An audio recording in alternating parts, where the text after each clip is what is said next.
Justice, DOJ, to pursue a treasonous conspiracy charge against a former official or anyone involves several key stages, each with specific legal requirements. It's important to understand that treason has a very specific and high bar under U.S. law, and conspiracy also has distinct elements. Here's a breakdown. Investigation and evidence gathering. 1. Referral and initial review.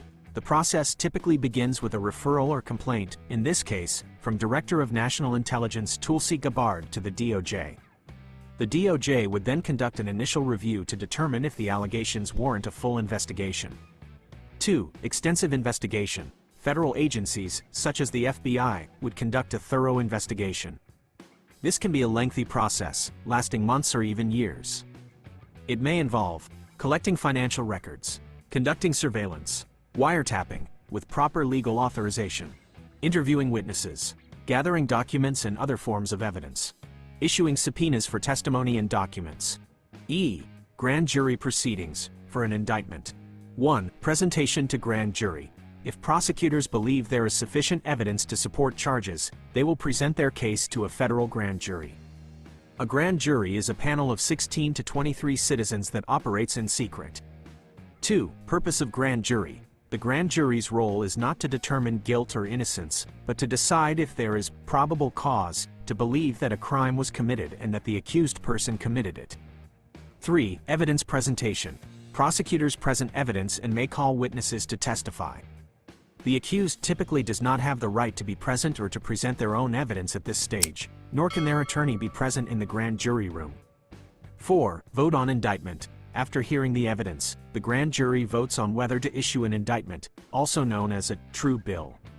At least 12 grand jurors must concur for an indictment to be issued. If they don't find probable cause, they issue a no bill. 5. Indictment. An indictment is a formal criminal charge, providing notice to the accused of the alleged crimes. It must be signed by the government attorney. 3. Elements of the crimes. To proceed with charges of treasonous conspiracy, the DOJ would need to prove the specific legal elements of both treason and conspiracy. Treason, 18 U.S. Code Section 2381. This is a very narrowly defined crime in the U.S. Constitution, Article 3, Section 3. It consists only of levying war against the United States. This means actively assembling a body of men for a purpose treasonable in itself, implying open action against the U.S. government through force. Adhering to their enemies, giving them aid and comfort. This involves demonstrating loyalty to an enemy of the United States and providing them with assistance that strengthens them or weakens the U.S.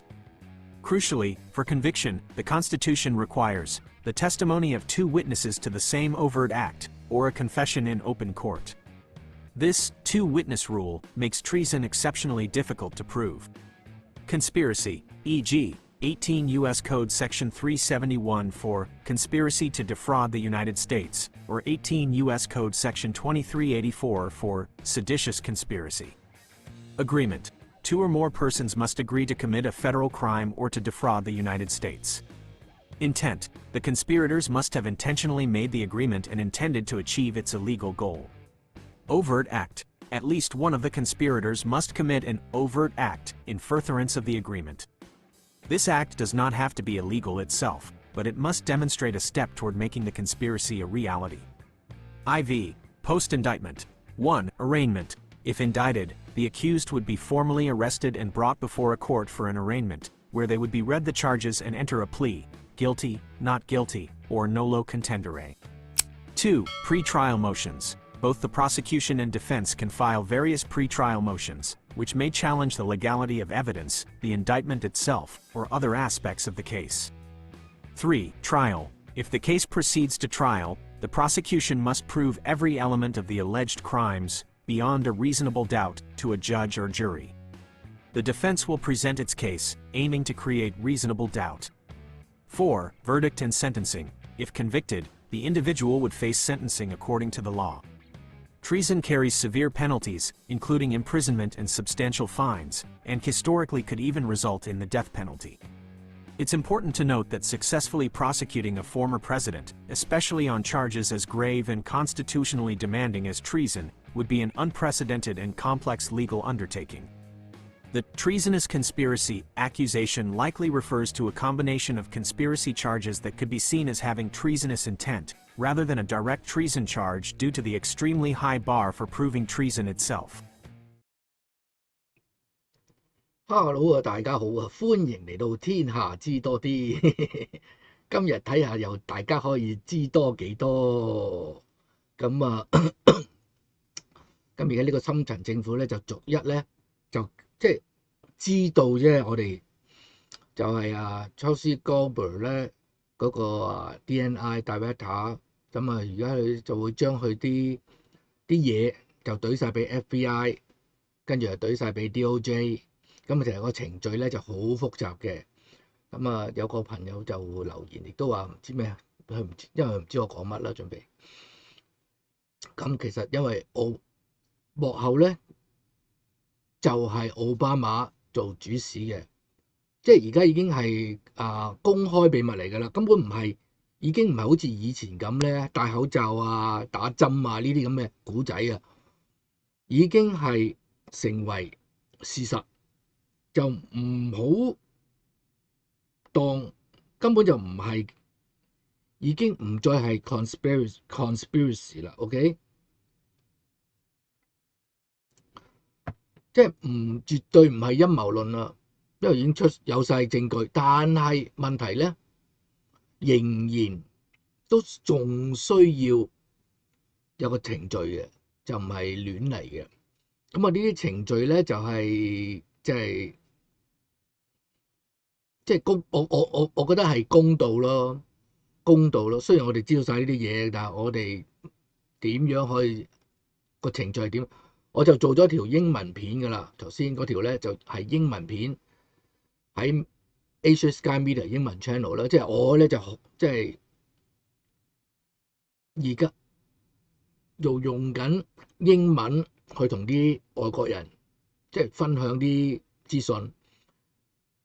有中文廣東話，就希望講廣東話嘅人知道究竟美國發生咩事咁樣。好攰嚇，但係啲人仲好攰就唔緊要嘅，就好攰仲要俾人潑冷水，有時真係所以咧希望大家咧嚟幫手去最緊要嘅就係呢度，最緊要就係有 subscriber 就可以爭翻啖氣唔使俾人笑啦，係嘛？咁同埋咧，要啲人肯幫手，即係嚟 subscribe 嚟 like 嚟撳鐘仔，因為嚟睇同埋留言嚇。咁而家呢個方式咧，就唔知可以 last 幾耐嘅。而家 YouTube 呢個，我唔知 YouTube 幾時將我呢個 channel 咧又搞，即係將個流量又縮噶啦。每次咧，好似有川普個字咧，先至有 live 嗰度先至會有流量咯。我見啲人都係差唔多咯。咁而家咧就同大家講下呢個程序係點嘅。點解要知道個程序係點咧？就係如果你係 mega 又好，你唔係 mega 又好，你咧就起碼即係有個即係唔會亂插啊，叫做到佢個程序出嚟，你就喺度鬼晒咁嘈。就話佢冤枉奧巴馬，但係 Mega 呢班咧就一路話點解仲未出嚟？點解仲未告？因為頭先如果有聽到嗰個 video 嗰個咧，你就知道真係 anytime 一年，起碼1年時間都唔止嘅。尤其是因為呢個咧因為呢個咧係針對美國前總統嘅，咁叛國同陰謀喎，即係嘅叛國啦、treason 啦同埋陰謀啦。conspiracy 啦，如果即係我唔知而家啲觀眾而家20個人係咩啦，即係知道有幾多啦，即係唔知大家知道有幾多，就好多資料已經出咗嚟啦。因為阿龔小霞都講咗，其實好多人都已經講咗㗎啦，廣東話節目，但係咧我就想講俾人知呢個程序大約係點咯。咁咧。第一步咧，調查同證據搜集啦，咁咧轉介又進一步調查，咁個程序通常就咁樣開始嘅，即係國家情報司法部攞咗資料啊，判斷呢啲係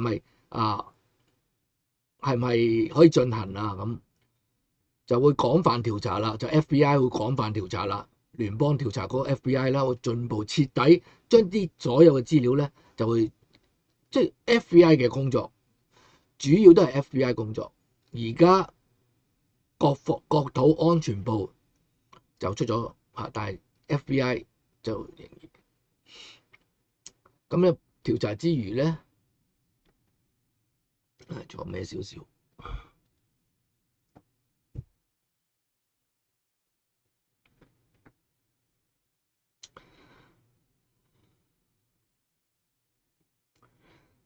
要搜集財務記錄啦，睇下啲點樣走啦，進行監控呢啲已經好難㗎啦，偷竊聽啊監控咧，因為而家嗰個 Deep State 佢知道晒你哋想喐佢啊嘛，佢冇可能仲俾就係即係會俾你去監控到咩？唔會㗎啦。咁而家你要揾證人啦，而家有幾個污點證人出咗嚟啦。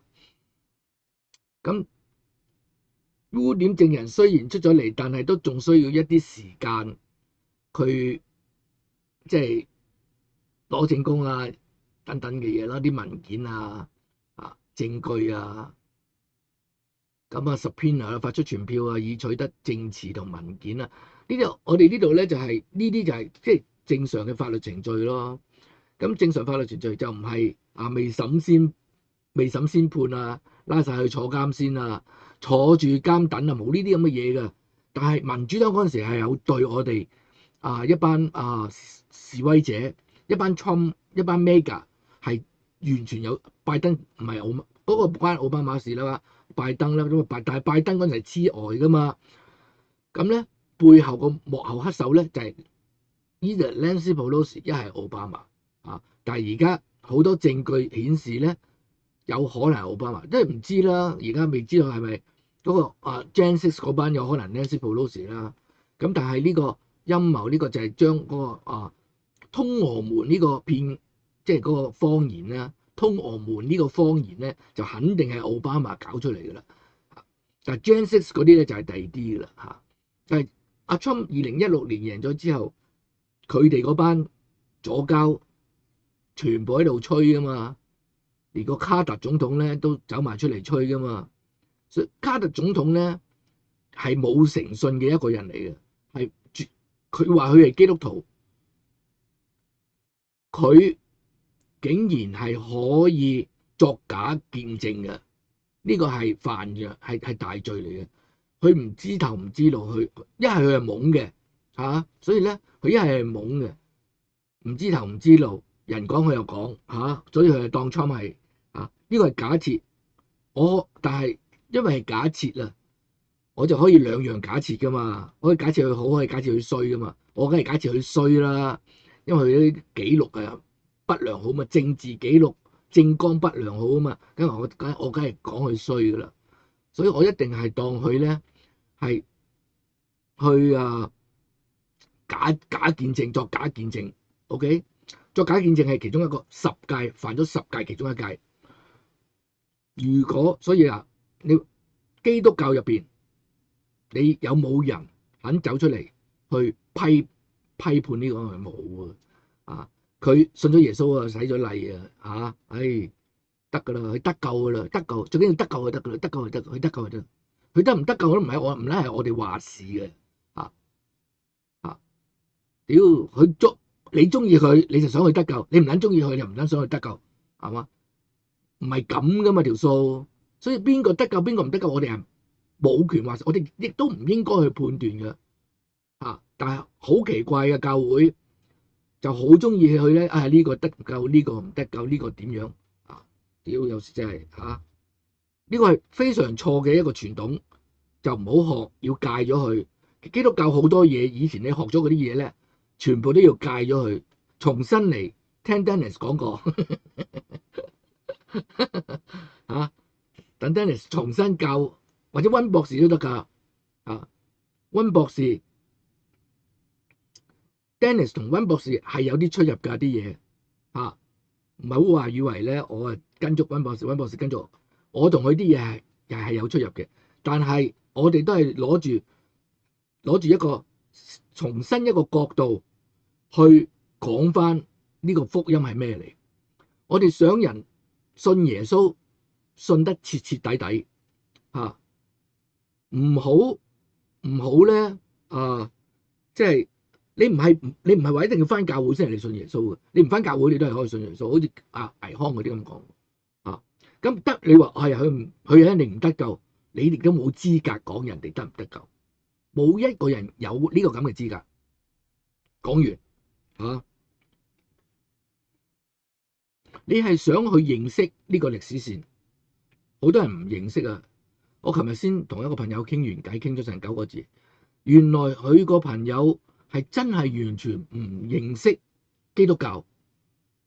問佢知唔知咩係聖誕節，佢話知啊，聖誕老人咯咁，係嘛？佢哋唔了解呢條歷史線㗎，好多人。我唔知啊，我唔可以用我哋啦，用我啦。其實 suppose 所有基督徒啦，都係想介紹呢條歷史線俾人識。Job is done， 我介紹咗條歷史線俾佢識，佢就有權去承認、否定或者 don't care。呢個就係我以前啲所有，我前幾條片都有一路都講啲咁嘅嘢，我亦都有一節咧係專講歷史線係咩嚟嘅，好需要啲人肯去分享啦，幫手自己而家就係靠緊個 system， 靠緊 YouTube 呢個 system 去幫我推。咁早幾日咧就好神奇嘅，幾百人睇到嘅，幾百人都係好奇怪嘅，因為咧有川普個字嘅，頭嗰2個字係川普就得嘅，狂推。而家唔係啦，而家所以我就其實因為唔係鑊都要講阿 Trump 噶嘛，咁有時啲嘢阿 Trump 休息咁樣冇得講，咁揀個字上去就好唔9唔搭8啦。咁但係其實今日咧都呢單嘢，我想即係俾大家可以學識，知道呢個程序係點嘅，好了解下個程序，亦都係一個歷史線，一個學習嚟噶嘛。到大陪審團Grand Jury 第二個步驟即係搜集晒呢啲證據之後咧，第二個步驟就係 Grand Jury。Grand Jury 就係揾一班陪審團，呢班陪審團咧係做咩咧？大陪審團佢唔係審呢件案，佢係認為呢件案值唔值得審聯邦大Grand Jury 16至23人公民組成啦即係審判秘密呢啲嘢，其實真係因為一定要審判秘密啦，唔可以知道。以前都有套戲嘅叫Jerry 嘅，即係陪審團呢個俾人搞嗰啲咧，搞陪審團係犯法㗎，好大罪㗎當佢成為陪審團嘅話咧，佢係嗰個身份係完全唔同咗㗎。如果係啲大 case，佢自然可能有人保護佢嘅。咁咧，大陪審團嘅職責啦唔係判斷是否有罪啦，而決定合理理由啦，相信犯罪已發生並且實施了該行為呢啲咁嘅嘢，即係要唔要審咯咁解咯。咁檢察官啦 ，prosecutor 啦，就係而家呢個 Bondi 啦。佢睇完晒啲證據啦，又叫揾證人啦，跟住開始揾另一個程序啦。呢啲都係其實喺陪審團嘅程序嚟嘅。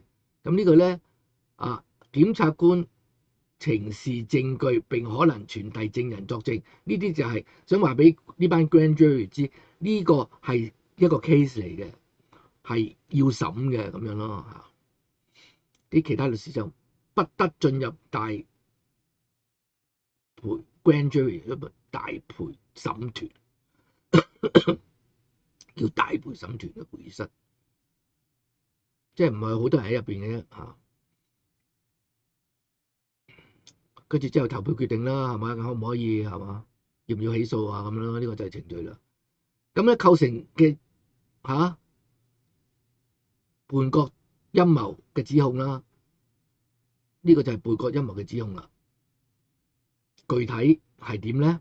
就係美國法18卷啊，2010呢啲 number 都唔使，總之叛國罪啦，係嘛？呢啲其實 number 好易揾嘅而家嚇，你見到之後咧，你如果到時咧真係審嗰時咧，再 double check 咁啊，你見到嘅美國憲法第3款同埋佢呢個俾定義咩叫做叛國罪啊？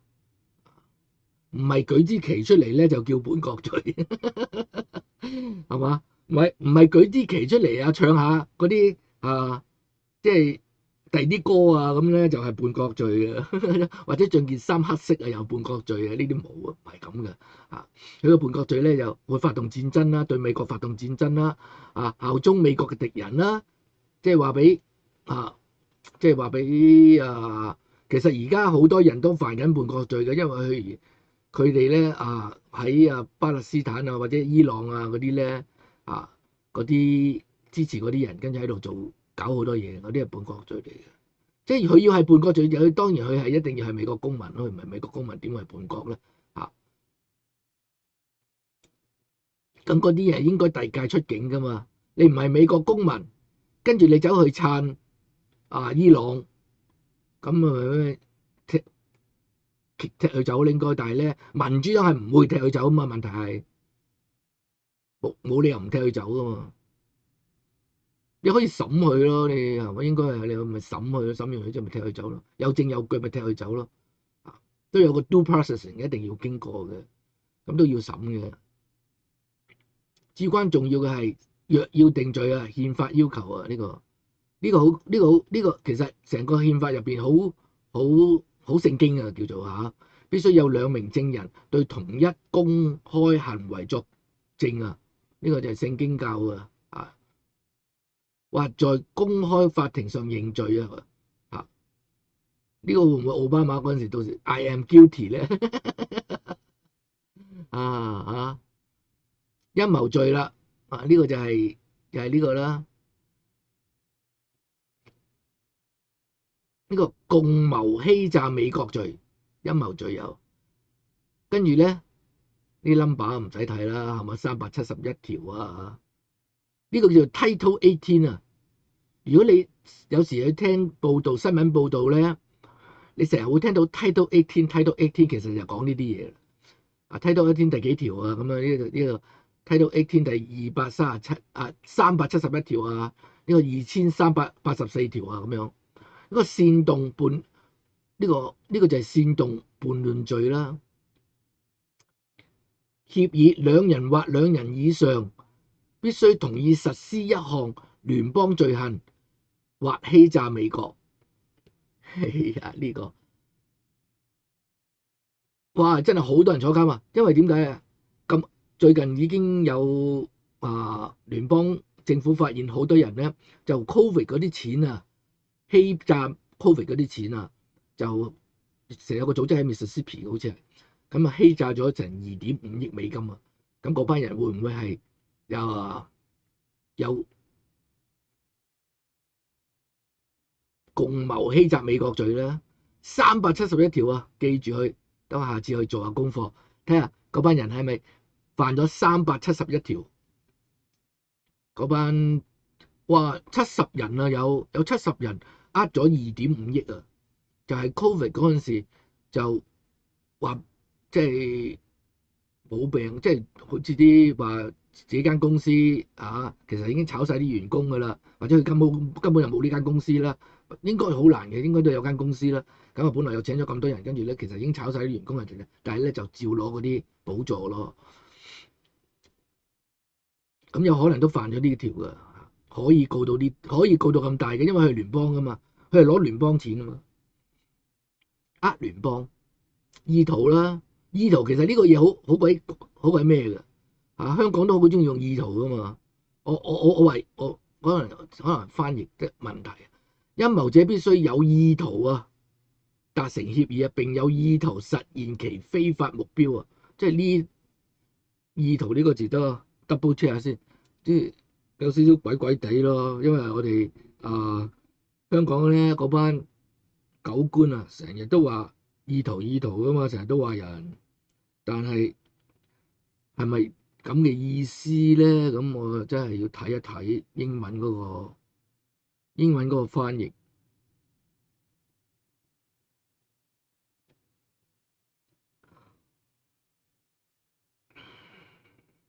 因為有時中文同英文有時 intent 啊，真係用 intent 企圖意圖係咯，要 prove 到有意圖。呢個 motive 啊，應該係譯嚇。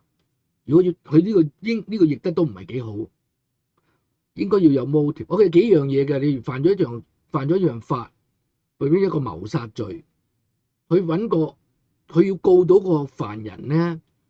告到個犯人，佢其中一樣嘢就亦都要 prove 到佢個 motive 㗎，咁呢個係政府要 prove，burden of proof 喺政府度嘅，就唔係我要 prove 我冇意圖，呢個要搞清楚啦，喺某啲國家咧就係我要 prove 我冇意圖，點 prove 啊？但係正式嚟講咧。呢個係邏輯推理嚟嘅，有邏輯嘅人咧就完全明白點解我哋唔可以 prove 我哋係冇意圖，因為喺邏輯推理入邊係 we cannot prove nothing，呢個係常識，對我嚟講係常識，可能對啲人咧，你啲左膠啊 TDS 嗰啲冇呢種咁嘅思維啊，即係唔識啊，我哋係唔可能去 prove nothing， 嗰樣嘢一定要存在，跟住我哋要 prove 佢嘅存在。如果嗰樣嘢唔存在，我哋冇辦法 prove。OK， 你唔可以叫人去，喂，你 prove 俾我睇啊，呢個 nothing 啊，冇㗎，唔可以㗎。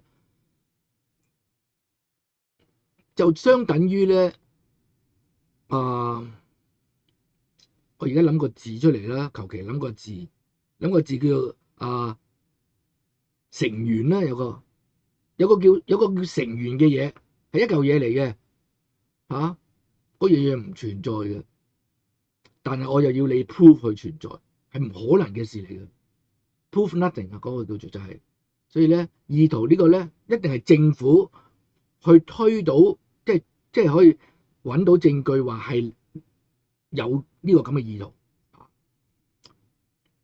公開行為啦，呢啲明顯啦。咁咯，起訴後半段咧就係被起訴，被告將被正式逮捕啦。到嗰陣時打手指模啊，Trump咁啦 ，indict 呢個就係 indict 跟住打手指模啊、影相啊呢啲咁嘅嘢，跟住咧就要保釋啦，咁係當然啦，係嘛 Trump 都保釋啦，咁佢有權唔俾佢保釋㗎，但係應該都唔。呢啲前嘅總統應該唔會俾佢做呢啲，都唔會去唔俾佢保釋噶啦，呢啲又係審動議啦，即係呢個又係成個月嘅程序嚟嘅，呢啲 anytime 搞，淨係呢個 indict 都可能搞成個月噶啦，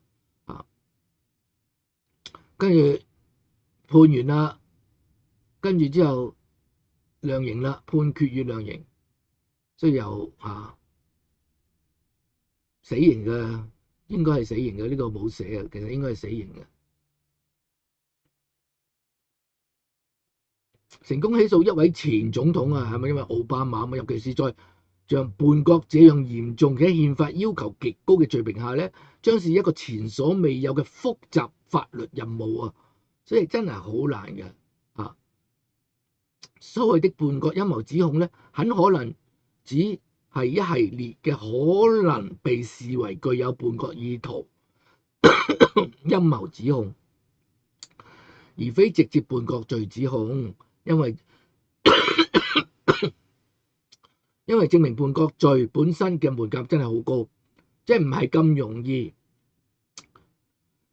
咁容易拉到個總統告佢叛國罪，但係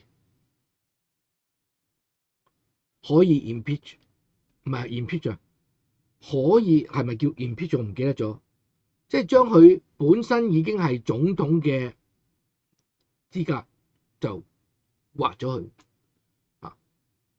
呢個亦都係好難做，呢個係國會做噶啦，呢個係國會做到要投票噶啦，2/3啊，就要啊，即係都係 impeachment 啦，應該係叫 impeachment 嘅啦。impeachment 咧就係將佢本來有嗰啲嘅咩福利乜福利嗰啲咧，全部攞走晒嚇。跟住譬如話佢有啲補助啊嗰啲噶嘛，因為有pension 噶嘛，總統有啲 pension 就全部攞走晒 health pension 全部攞走晒啊。應該就但係咧就個門檻亦都係非常之高嘅啊。咁咧就呢個就係我哋知道了解深層政府呢個情況咯。哇，咁就半個鐘啦。OK， 哇呢個下一個重大劑，下一個重場啊！希望大家咧可以咧俾啲耐性啊。下一個好緊要噶，下一個題目係非常之重要。今日冇人 subscribe 喎，即係唔該大家嚟幫手 subscribe， 請嚟訂閱啊！要好多人先可以撞到有，今日真係撞唔到人啊！11點 ，OK。We should not be here today. The reason these two assailants are inside the United States today is because of failed border policies by the Biden administration. I personally warned the Biden administration against their open border policies in 2021. I was ignored, and exactly what I predicted, many of us predicted, happened. Total chaos along the border. These two individuals, the two assailants, were released into the United States after being apprehended because of failed policies. President Trump stepped up and fixed those failed policies on January 20th of this year. With the support from Secretary Noem, we now have the most secure border that I've ever seen in my entire lifetime. Much of that resolution was by fixing failed policies based on facts and evidence. Sanctuary city policies across this nation and some of these, and even states in some cases, are failed policies. The facts and evidence are there in front of you. It's time for local leadership and state leadership to step up to the plate like President Trump did. Acknowledge crime is crime. Acknowledge the fact that there's no global information system where we can vet these people coming into the United States. We do not know who they are, and we have to have border security where we simply know and control who and what enters our country, just like we do our homes. This should not be political. I'm calling on all state and local leaders to step up to the plate, get rid of these sanctuary city laws, and simply enforce the laws on the books. Work with your federal agencies so that we can actually root out these criminals from our neighborhoods.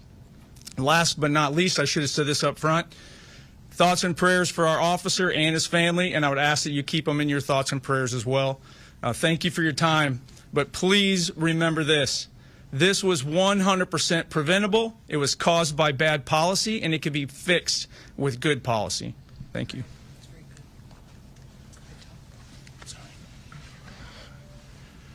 I visited the officer last night. Good morning, everyone. I'm Christine Elm. I'm the Secretary of the Department of Homeland Security, and we just recently, in the last couple of days, have had one of our own that has been attacked and has been harmed dangerously by violent criminals that have been run loose here in New York City, but also in this country, as a result of sanctuary city policies and the policies of the Biden administration. I just want you all to know that we have our hearts and our prayers going out with our officer and with his family and his friends, and we'll be lifting him up in prayer for his quick recovery and his healing from this terrible tragedy that has befallen him. Listen, our officer was off duty on Saturday evening when him and his friend were attacked. They were attacked by two individuals that were set on robbing them, and thankfully he had his survivor service weapon with him and was able to defend himself and his friend and injured one of those individuals that was trying to do them harm. His quick action speaks to his tenacity and his excellence in training and skill, and because of that, one of the perpetuators was wounded in this interaction and was incarcerated when he came in to get medical treatment. One of the suspected attackers, the one that was injured, his name is Miguel Francisco Mora Nunez, a Dominican national that was entering into this country illegally back in 2023. He was then released back into this country by the Biden administration. Miguel Francisco Mora Nunez and has a rap sheet that is a mile long. He was arrested. He was charged with grand larceny and also assault. The state of Massachusetts has an active warrant out for him for armed robbery with a firearm. He also has many other charges against him, such as kidnapping and witness intimidation. There's absolutely zero reason that someone who is scum of the earth like this should be running loose on the streets of New York City. He was arrested 4 different times in New York City, and because of the mayor's policies and sanctuary city policies, was released back to do harm to people and to individuals living in this city. Make no mistake, this officer is in the hospital today fighting for his life because of the policies of the mayor of this city and the city council and the people that were in charge of keeping the public safe. They refused to do so, and now we have the situation on our hand where someone who has dedicated their lives to protecting the public is now fighting for his own. I'm calling on every single mayor and sanctuary city and sanctuary governor to change their policies and to change their tactics right now. Their job is to take an oath to protect the public, to protect families that are out there every single day trying to provide for each other and to try to live the American dream, and they want to do so safely in their own communities. How many more lives will it take? How many more people have to be hurt and victimized before we have public safety be a #1 priority in some of our largest cities? When I look at what Mayor Adams has done to New York City, it breaks my heart to see the families that have suffered because of his policies. We can look across this country at other mayors. We look at Mayor Wu in Boston and what has happened there under her watch. What's happened in LA with the riots and the violence and the protests that have gone on because of Mayor Bass and what she has perpetuated. When you look at Mayor Johnson in Chicago and how devastating it is to live in that city and some of those poorest communities, how they suffer every single day with the violence that's in front of them, just because these individuals are protecting criminals. They're protecting criminals who go out and murder, rape, rob. They perpetuate violence on our children. They traffic them and drugs and damage this country every single day under the protection of sanctuary city and governors who put in place these policies that allow them to perpetuate these crimes with no consequences. What I would say is today, my hope is that this would wake up these individuals, and they would recognize that they can't keep letting these dangerous criminals go free. They can't continue to let these individuals be brought in for crimes they're committing against the public and then releasing them right back onto the streets with no consequences whatsoever. Fortunately for us today, our officer survived. He survived. He's going through a very difficult time, and I would ask that you respect him and his family and his friend who was with him and what they have gone through. But I would also say that we can't guarantee that the next victim of these dangerous criminals will be treated the same or will be able to get through this dangerous situation. We were able to bring the second individual in and have detained him as well, and he will face consequences and hopefully strong prosecution for his crimes and his involvement on Saturday night. But my hope is that we can continue to, when ICE is out in our communities and they're lodging detainers against individuals that are in this country illegally perpetuating crimes, that we would have a city like New York City start to honor them and allow us to bring these criminals to justice, allow them to get them out of our communities so that they can't continue to hurt people like we saw on Saturday night. We still have a lot of work to do. We've seen violence against our officers go up over 830% just in recent days because of the rhetoric out of politicians and the rhetoric out of individuals who are letting this victimization go on and on against the public. So I would call on everybody today to recognize what can happen, how in one moment someone's life can change, their whole family can change. And it is happening every day across this country. And this officer and his family, while today they are suffering, they still continue to serve the public and recognize that they want to go back out and make sure that they're doing all that they can to uphold the rule of law in this country. We're doing everything in our power to make sure that our officers out on the streets have the equipment and the training and the resources and the backup that they need to do their jobs, but they should never have to deal with an individual who was arrested 4 different times for violating the law and then released. And that individual was released on the streets of the city because of Mayor Bass's policies and because of his city council's policies and because of politicians who talk big and then people get hurt. People get hurt, and in many cases, they end up losing their lives. Let's hope that that's never true and that today is the day that those policies change and people get the courage to make sure they're making the decisions that actually do protect people going forward. We're going to bring the perpetuators of violence to justice. President Trump has promised that for the American people, and he's going to follow through on it. I'll do all that I can, and I'm so grateful to have partners like Rodney Scott with me from Border Patrol and Protection, and also with Tom Homan as the borders are. We'll continue to work to make sure that we're dealing with the violence that we see on our streets, but we also recognize that here in these sanctuary cities, it's much more dangerous because of the politicians who aren't taking responsibility for what they're doing. They're setting the American people up to become victims of crime, and it has to stop today. I'd ask you all to keep our law enforcement officers in your prayers, their families, as they face the environment that they do every day while they do their job. This officer wasn't even on the job. He was out enjoying a beautiful evening with a friend of his and was a victim of crime, and it ended up with him mortally and seriously wounded, and he is going to, because of the great care of the doctors that are taking care of him today, pull through. But our prayers are going to be with him and his family as they work their way through this situation. With that, I will turn it over to Rodney Scott, who is the Commissioner of our Customs and Border Protection. Thank you, ma'am. Thank you for being here. Thank you, Madam Secretary, for all the support that you've given us and the support you're showing our officers today and the comments that you just made. My name is Rodney Scott. I'm currently the Commissioner of United States Customs and Border Protection. But as I talk, I want you to remember that I was also the Chief of the United States Border Patrol until 2021. I want to really start by thanking the medical personnel here in New York City at the hospital, the EMS workers, and even the guys behind me in blue that have shown tremendous support to our officer and to his family as well. We should not be here today. The reason these 2 assailants are inside the United States today is because of failed border policies by the Biden administration. I personally warned the Biden administration against their open border policies in 2021. I was ignored, and exactly what I predicted, many of us predicted, happened. Total chaos along the border. These 2 individuals, the 2 assailants, were released into the United States after being apprehended because of failed policies. President Trump stepped up and fixed those failed policies on January 20th of this year. With the support from Secretary Noem, we now have the most secure border that I've ever seen in my entire lifetime. Much of that resolution was by fixing failed policies based on facts and evidence. Sanctuary city policies across this nation and some of these, and even states in some cases, are failed policies. The facts and evidence are there in front of you.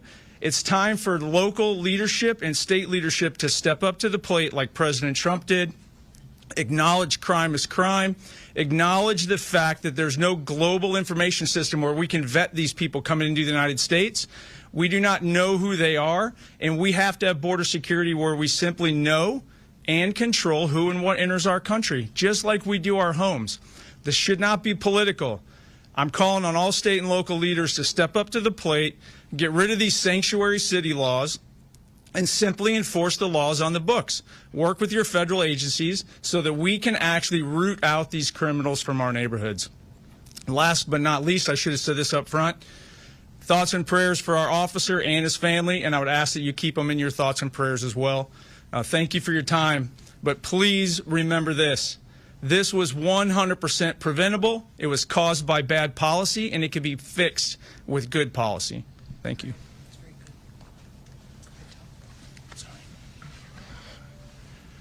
I visited the officer last night. Of course, he was heavily sedated, so I didn't have words with him, but I did talk to his family. They're devastated. It's just a shock to the soul when you walk in and see that young man laying there. Secretary said it, Rodney said it, sanctuary cities are sanctuaries for criminals. Hard stop. I've been doing this since 1984. I've never seen a situation where I see it today. New York City, how many times do you want to see NYPD attacked by illegal alien criminals in this city? Now a federal officer. How many citizens of this city have been attacked by illegal aliens in this city? You see the polls. Everybody agrees we should be arresting public safety threat illegal aliens, but you got a city council here that locked us out of Rikers Island. Are you kidding me? So an illegal alien in Rikers Island we can't talk to, we don't have access to. That makes the city unsafe. Every sanctuary city is unsafe. I'll say it again, sanctuary cities are sanctuaries for criminals. And I'm going to work very hard with Secretary Noem to keep President Trump's promise and his commitment several weeks ago that sanctuary cities are now our priority. We're going to flood the zone.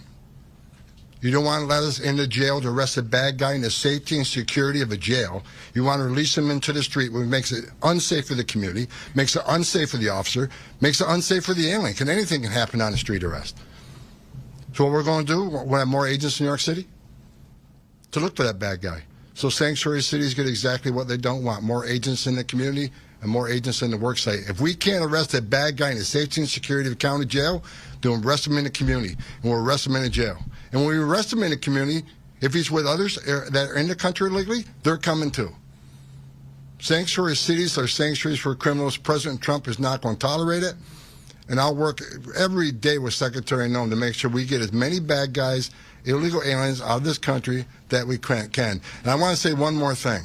I'm sick and tired of reading in the media every day how ICE is not doing what the Trump administration has promised, that we're not arresting criminals, that most of the people we're arresting are not criminals. I look at the numbers every day. The numbers I looked at the other day, 130,000 arrests and 90,000 criminals. Do the math, that's 70%.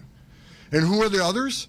Others are those who have final orders, who had due process at great taxpayer expense. A federal judge ordered them removed, so ICE's job is to remove them. Who are the rest of the people? National security threats. Under Secretary Noem's leadership, they've arrested several hundred Iranian nationals. National security threats. They may not have a criminal conviction, but they need to be detained. They need to be arrested and taken off the streets of this country. Then I read another story about how most people in ICE detention aren't criminals. Now the story is, how bad would criminals have to be? I saw a story the other day. Only 1% of the illegal aliens removed were murderers. Are you kidding me? Being in the country illegally is not illegal anymore? You got to commit a murder to be deported? If you look at ICE detention, I'll say it again. Look at detention. Who's in detention? I looked at the numbers this morning. A majority are criminals, of criminal history. Who are the rest? Final order cases, who are judge ordered removed. The others are expedited removal. By federal statute, demands they be detained. So for the media out there, let's try telling the truth about the men and women of ICE and the men and women of the Border Patrol. I wore that uniform. I was an ICE agent. These are the finest men and women in this country that put their lives on the line every day for this country. I buried Border Patrol agents. I buried ICE agents. Luckily, thank God, we're not burying one today. Enough. I love the men and women of ICE. I love the men and women of the Border Patrol. They're finally doing the job they took an oath to do, and they got a great leadership of Secretary Noem, who's going to enforce the law without apology. I appreciate your leadership, man. That's all.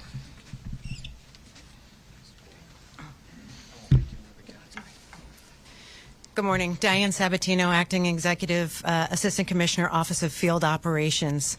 First, I certainly want to express my heartfelt thanks to Secretary Noem, Commissioner Scott, and Border Czar Homan for the incredible support they've demonstrated for the New York Field Office of Field Operations the last couple of days.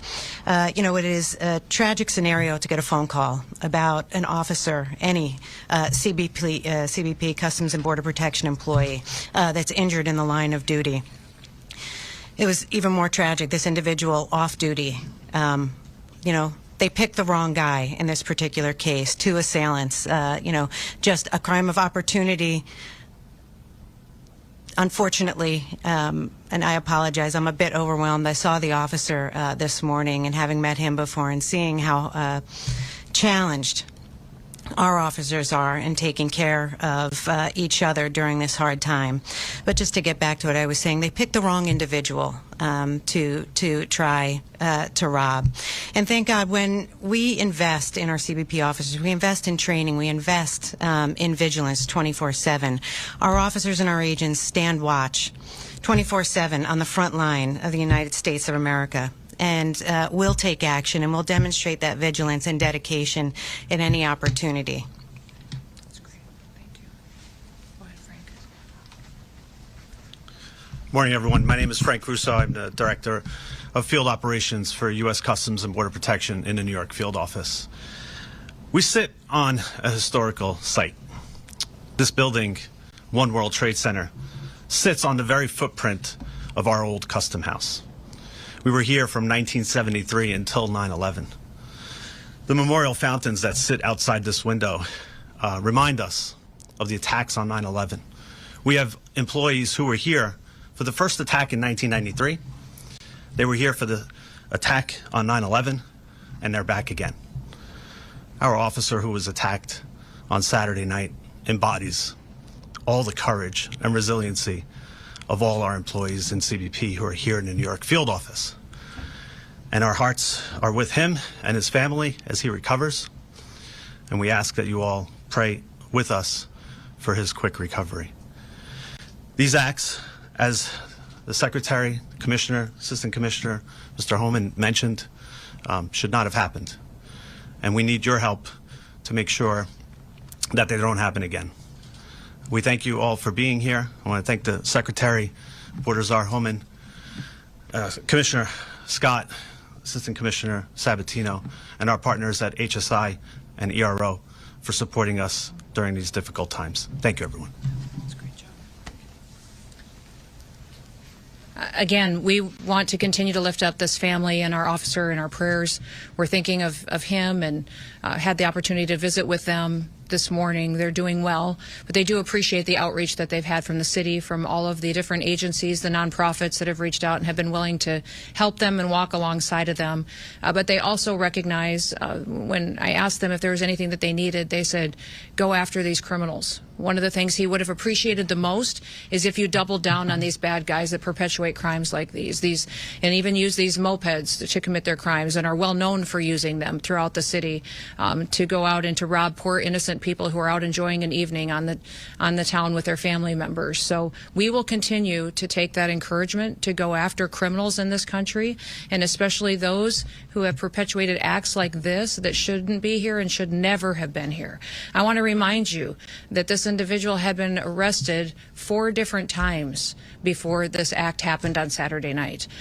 Arrested and released again and again and again. And what did we think was going to happen from policies like that? When you take a dangerous individual and you allow them to never face any consequences for the acts that they're perpetuating against the public, and then you end up in a situation that could have been prevented. So we're lifting that family up in prayer. We're going to walk alongside them, but also we're going to double down and make sure that these criminal, illegal aliens are not only off our streets, but they're out of our country. And that once again, America can be a country where the rule of law matters, where the laws apply to everyone equally, and never once is an illegal alien put above an American citizen or their safety and their opportunity to have the American dream. So with that, we'll open it up to any questions that you may have. Yes, sir. 2 questions. If you could talk about, what you plan to do here in New York, talking about ramping up some of that enforcement, and 2, how do you make this push to get more ICE agents? I saw on social media the push to get back some folks who may have retired, folks who know how to do that work. What's it going to take to get those? Yeah, we've already had some retired agents that have indicated they'd like to come back and help. They love the opportunity to come back and work for an agency that's allowed to do its job. Under this administration, President Trump is allowing our ICE and our CBP officers, our law enforcement officers, to do their jobs again, and that's reinvigorating them and their desire to want to be a part of a team where someone's got their backs. What we'll do in a city like this is we'll double down. We'll put more agents here. We'll put more personnel here. We'll give them more equipment, more training for situations where they may have to go into a dangerous neighborhood where local law enforcement won't be there to have their backs. And we'll continue to talk to the public about the truth of what we're doing. The media has lied over and over and over again about what President Trump has given us as direction to do in this country when it comes to criminal illegal aliens. We have prioritized them. They are our targets. We're going to go after those individuals that are perpetuating crimes in our country and remove them and get them out and have them face consequences for what they're doing. So what you will see when you have a mayor like this, a city council like this, that's allowing their people to be victimized, is that we will follow through on our promises. We'll put more people here, more agents, more resources, and we'll have more federal agencies deployed in task force models so that they can go out and do their operations and do them safely. Yes, sir. Secretary, on targeting violent people, Mr. Holman just said we're going to flood the community, and if there are people in the country illegally not accused of crimes, we'll pick them up too.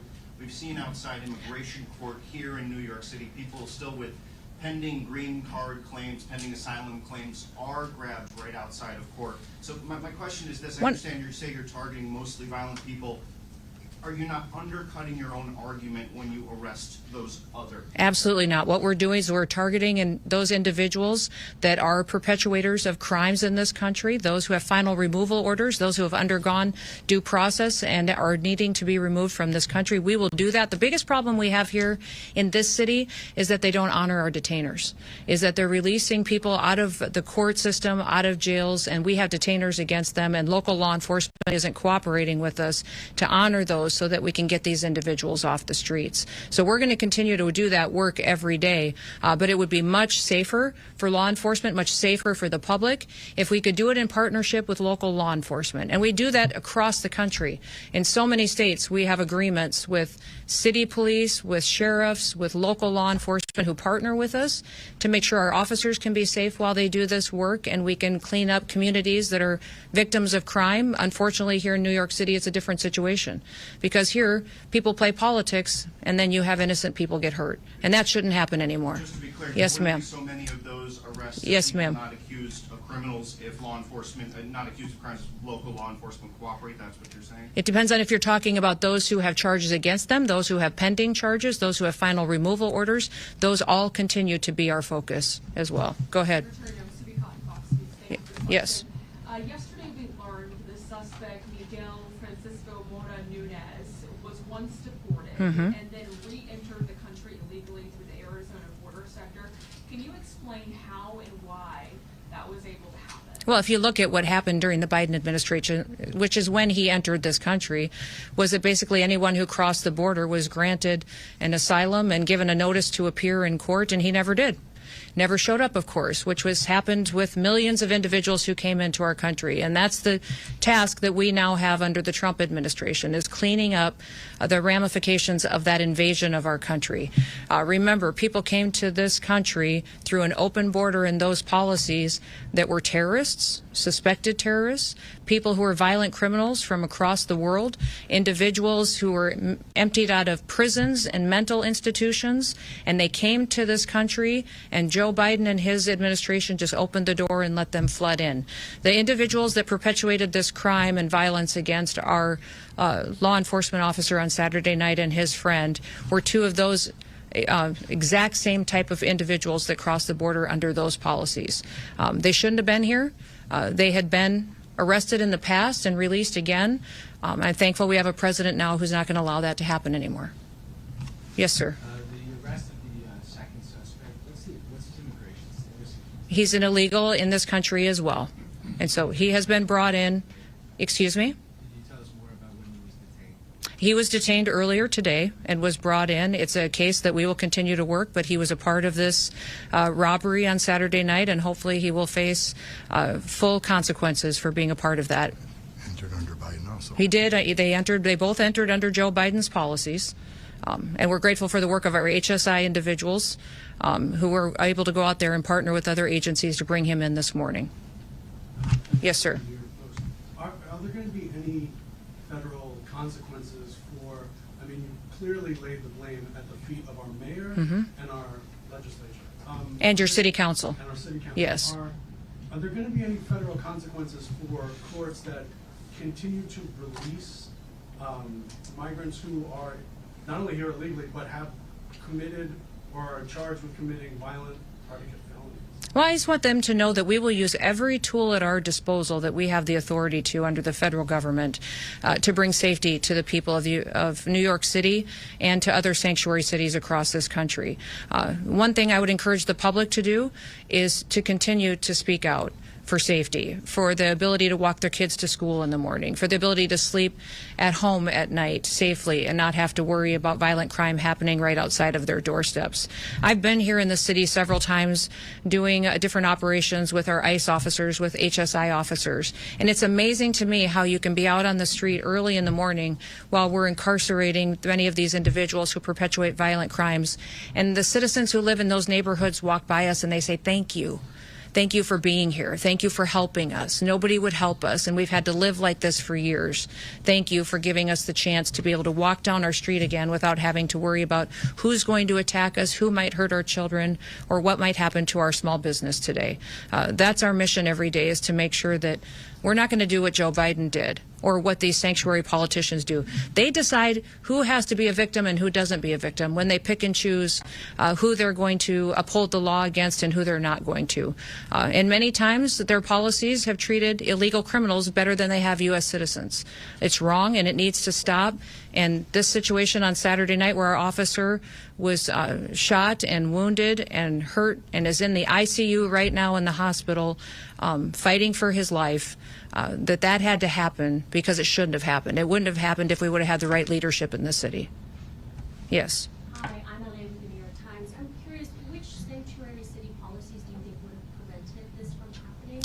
And was there an ICE detainer for the man who was arrested? I can't speak directly if there was an ICE detainer out against this individual right at this time, but he had been arrested 4 different times, had several charges against him. If you remember, I spoke about his charges in Massachusetts as well for kidnapping. He had charges against him for larceny. This individual should have been deported and never been in this country, and that is one of the individuals that should have been prosecuted for his crimes, and then he would have been on our radar and we would have been able to remove him. And if I could, there was a detainer, but the issue, as the Secretary said, he was arrested at least 3 or 4 times by NYPD, but they're not allowed to work with ICE on your sanctuary city policies. That's what the Secretary is getting to. Cops should be working with the cops.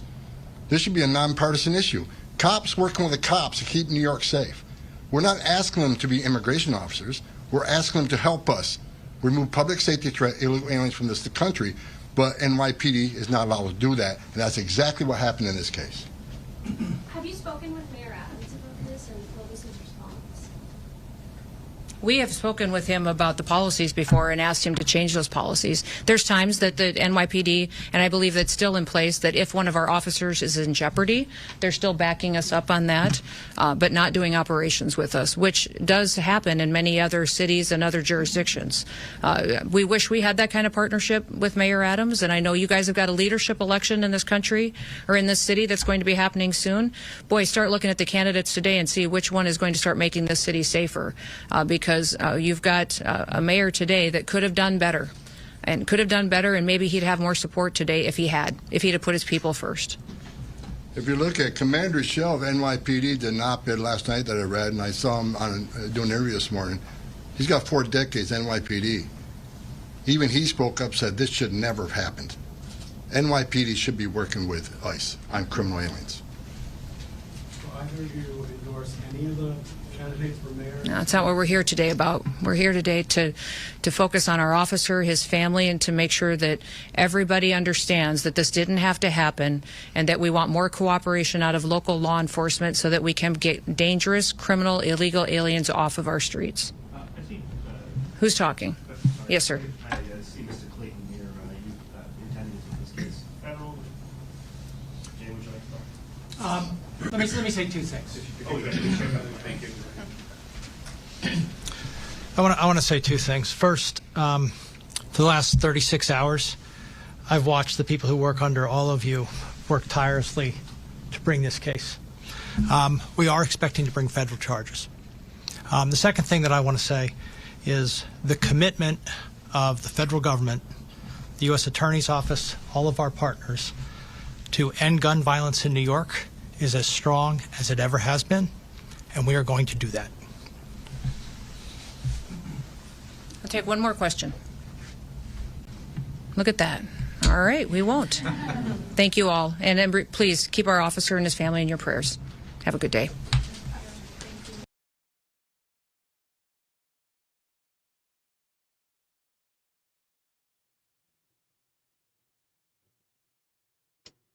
OK， 大家好啊！好長成半個鐘頭嘅記招啦，咁其實好重要啦。有一樣嘢佢哋冇提到，有一樣嘢冇提到，其實咧呢個警察好彩，呢個警察有能力反抗啊！你諗下，如果好多平民冇能力反抗，又俾佢搞掂咗噶啦嚇。所以而家呢個環境，嗰個就係佢失控啊！點解失控咧？就係因為個邊境歸根究底，即係所以成條片、成個記招都係講緊你個邊境。而家問題，本來咧呢啲庇護城咧係好嘢嚟嘅。開始嗰陣時咧，即係其實呢個世界係有人有咁嘅需要噶嘛。咁咧，可惜就係俾民主黨濫用咗。民主黨尤其是拜登，佢直情係有個叫做refugee program 啊，佢個 refugee program 係點啊？你要越有 refugee， 即係越有嗰啲難民，佢咪越攞政府咪越攞得多啲錢俾佢咯。咁咪周圍喺啲，所以點解個世界亂晒龍啊？咪周圍去搞到嗰度咧爛晒啦。咁我嗰度咪有批難民嚟美國咯。所以民主黨係壞人嚟嘅。super evil 搞軍事嗰啲，全部都係民主黨入邊即係好多就賴啦，係共和黨啦，因為共和黨有石油同搞武器啊嘛。但係正式打仗嗰班咧，搞打仗嗰班咧係民主黨係搞手啊嘛。我哋越嚟越多武器啊、科技啊，啲全部共和黨係好投入去做啊。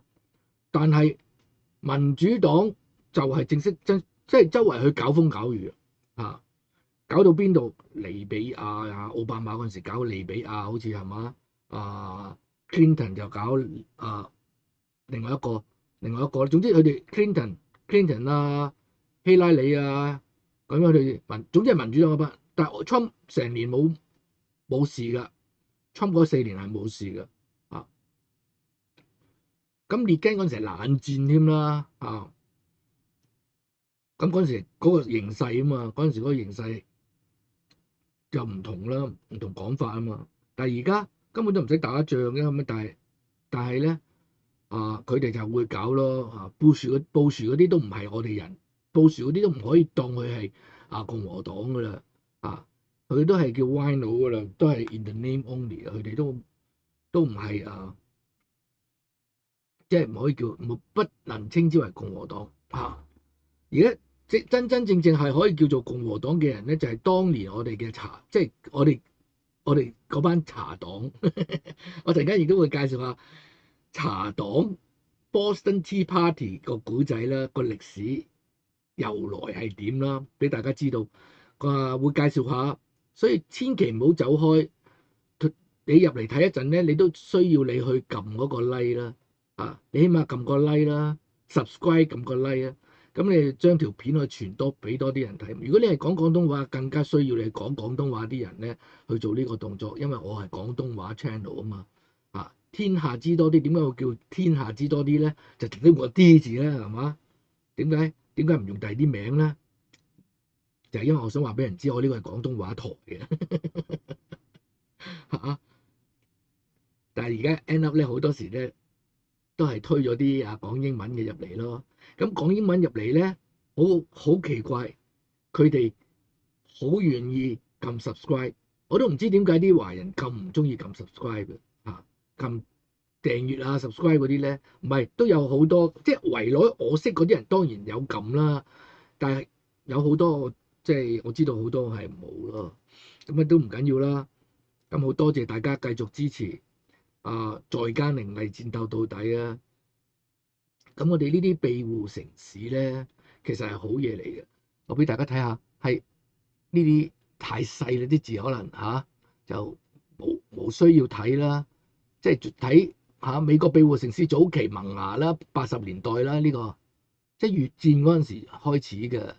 咁咧跟住之後中美洲難民危機咧又開始又有啦。咁就其實都係同信仰有關嘅，係同信仰根源有關嘅避難城市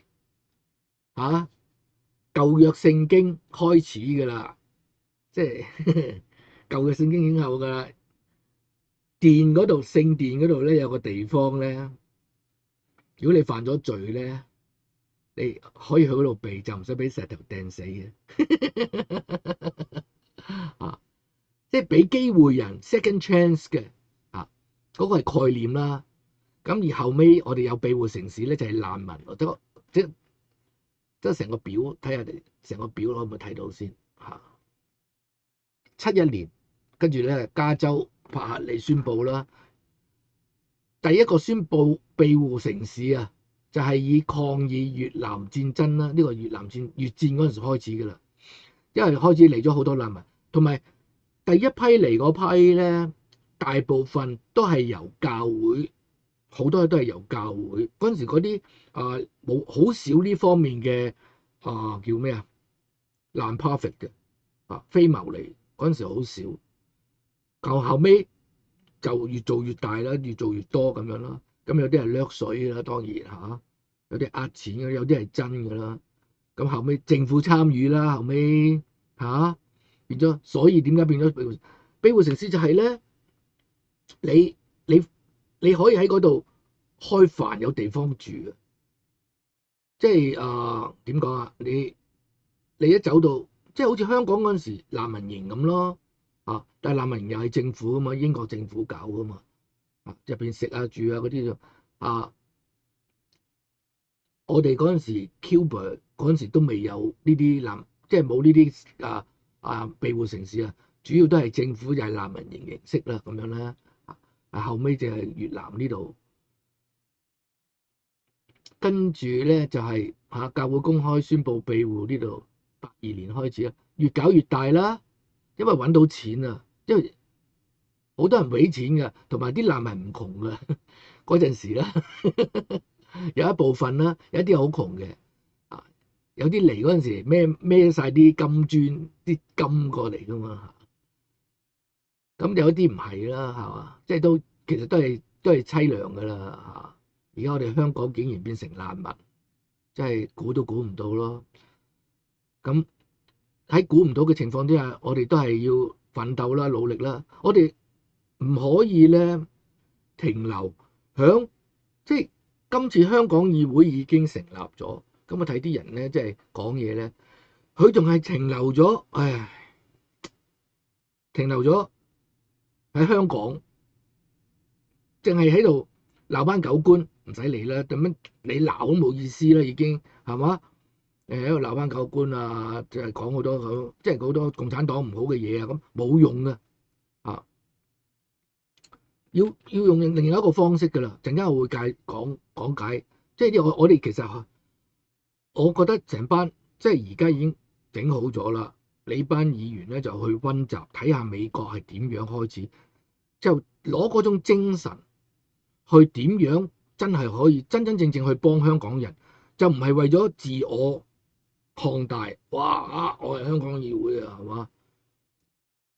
我唔怕死咁唔係冇你冇即係冇呢啲咁嘅嘢冇啲咁嘅歌仔。你唔係話你唔怕死嘅，你唔怕死，你真係翻香港啦。我夠膽話你唔怕死啦，係嘛？咁咧，而家呢個咧就係庇護城市。而家去到其實咧一路開始擴張，去到俾政府處理嗰陣時咧就瀨嘢㗎啦。任何一樣嘢即係你搞任何一樣嘢，一俾政府接手，多數都係撲街。點解？啲人以為政府接手咧，咪資源多啲啦咁樣，唔係嘅。政府接手咧，請啲人咧就 hea 㗎啦嚇，請啲人做十個打政府工都係懶到撲街嘅。OK， 做多啲咁多好撚忙好撚多嘢做咁樣嗰啲啦嚇。屌咁樣，你成日打私人工啊，係咪？仲撚多嘢做啊嚇，加班係嘛？仲要有壓力喎，仲要對住個老細喎，你點樣對住個 supervisor 喎係嘛？即係政府工係 easy 好多。工會咧，政府工又有，你私人企業冇工會喎，係嘛？老細叫加班做到撲街喎，咁死做咯，咪死做咯，做咯。有咩加班費啊？咪諗都唔好諗啊嚇！有工你開算偷笑啦嗰啲咯。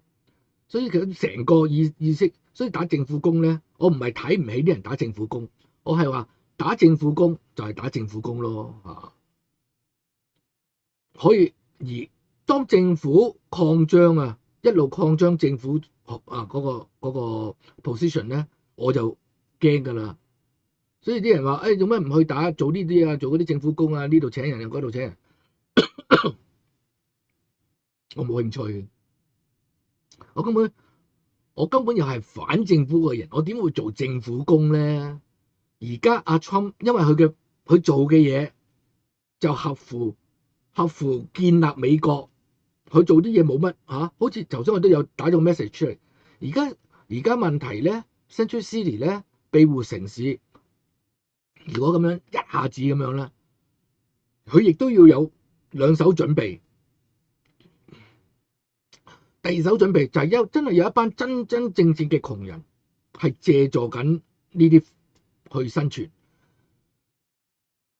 亦都唔可以忽略㗎。一定要同時間，我哋係有惻隱之心，就對我哋一班自己人美國人惻隱之心，因為我哋唔想我哋個社區俾一班非法罪犯搞到烏煙瘴氣啊嘛。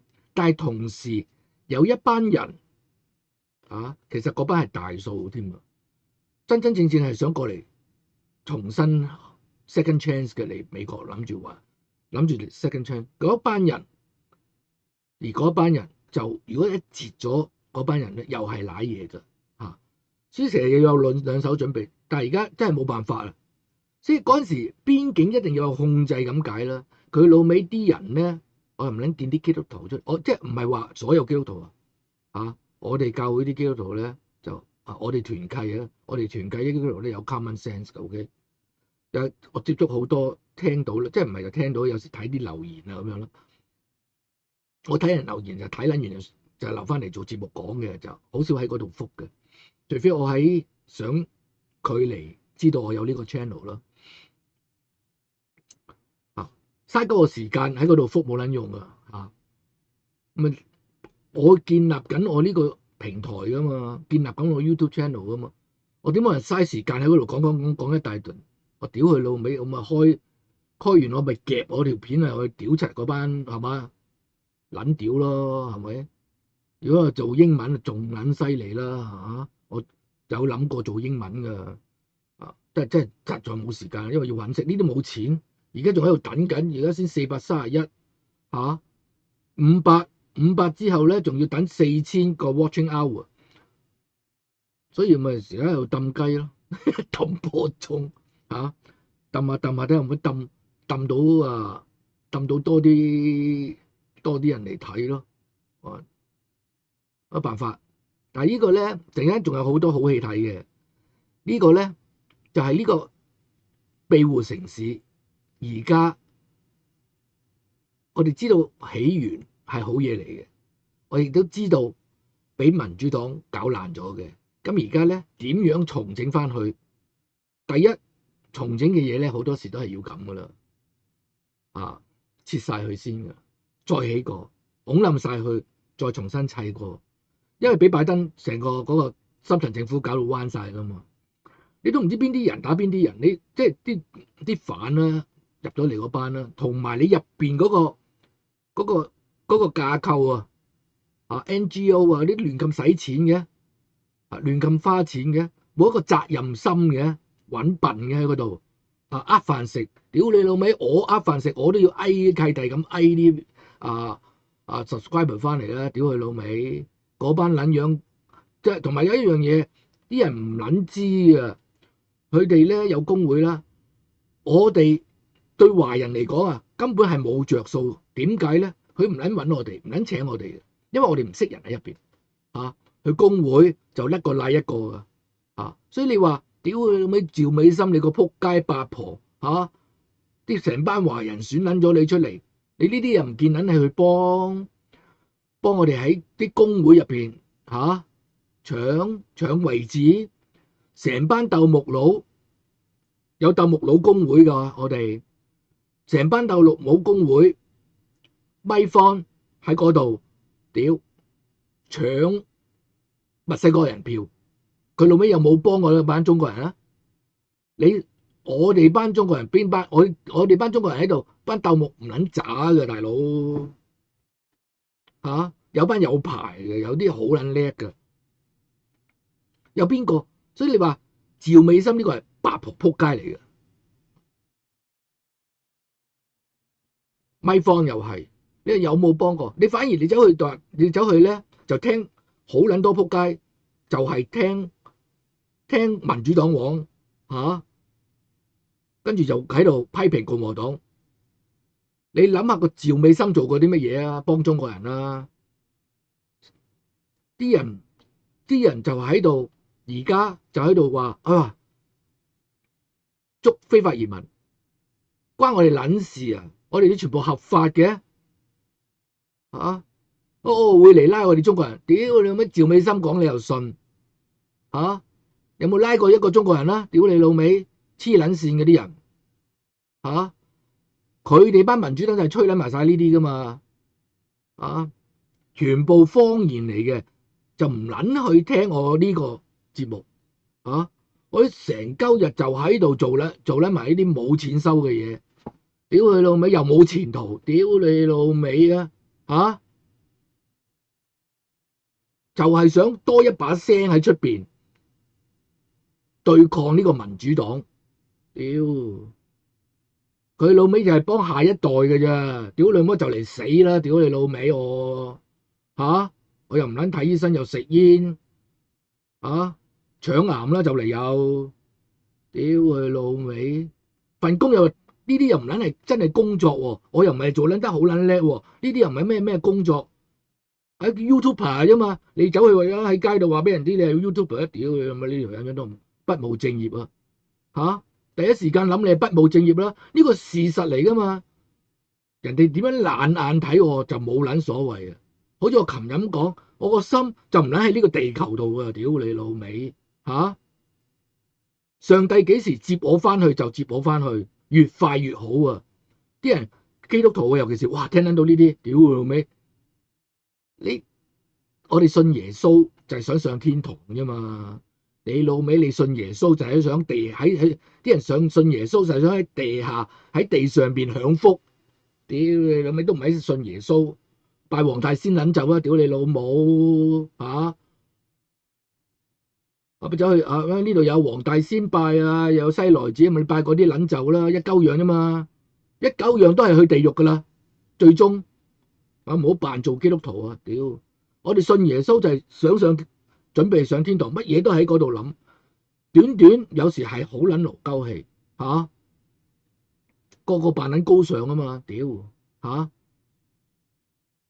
扮高尚一大堆啊！屌老味係嘛？唔撚聽粗口啊係嘛？屌你老味唔撚聽粗口咪撚嚟聽啦！屌係嘛？重點就唔撚係個粗口，有啲嘢真係仲撚難聽過粗口嘅真係。我琴日有分享過啲嘢，即係日日重複就好撚悶嘅，有時冇辦法。有時好即係我有時見到阿毓民咁樣我而家少睇咗鬱文，因為鬱文都係重複又重複又重複啲嘢，跟住因為我哋未聽過，我哋聽過晒啦，已經。但係冇辦法，佢都係一定要重複又重複又重複嚇。重點就係要我哋呢啲就係要做㗎啦。而家400幾人，可能 at the end of the day 得1000人，個1000人入邊可能都係得幾廿人聽到個信息。最撚慘就係咧，做撚完呢啲嘢咧，啲人又覺得我戇鳩，冇錢兼夾戇鳩啊！最撚慘咪咁噶啦！屌，如果我做牧師啊，都話有個 title 啊，呢啲冇撚 title 啊嘛，大佬啊 ，YouTuber 喎，屌你老味，不務正業 YouTuber， 有幾撚多個 YouTuber 揾到錢㗎，成功㗎，係嘛？過億個 YouTuber 喺 YouTube 度。啊！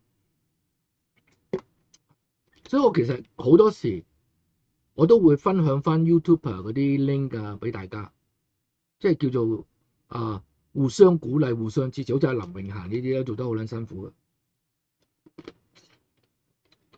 但係佢唔同啊嘛，佢唔使，佢真係興趣啊嘛，可以做。你老味，我呢啲唔係興趣嚟噶嘛，我就搏有一日可以揾到食噶嘛，大佬。不同啊，唔同啊，個身份又唔同啊，目標又唔同啊！我呢啲根本就仲要喺2024年啊，希望可以用到呢個平台，希望2026年可以用到呢個平台拉到票喎啊！真係好難。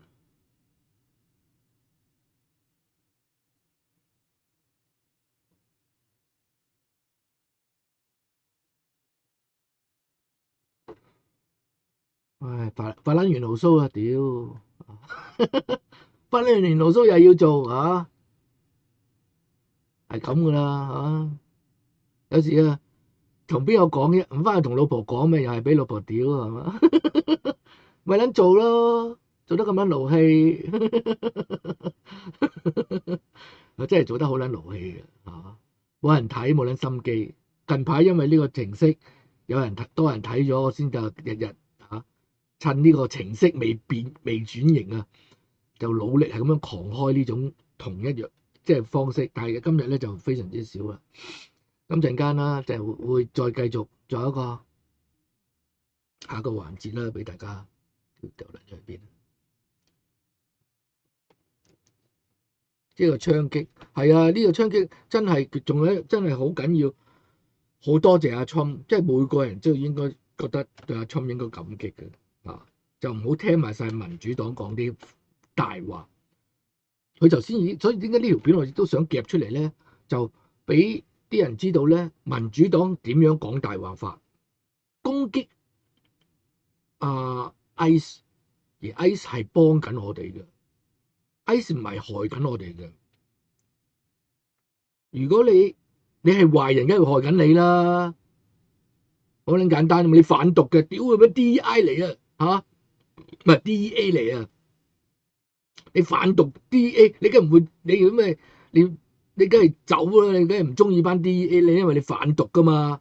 呢個原理就好簡單。呢班非法移民，仲要一班非法移民咧，係做唔好嘅嘢嚇。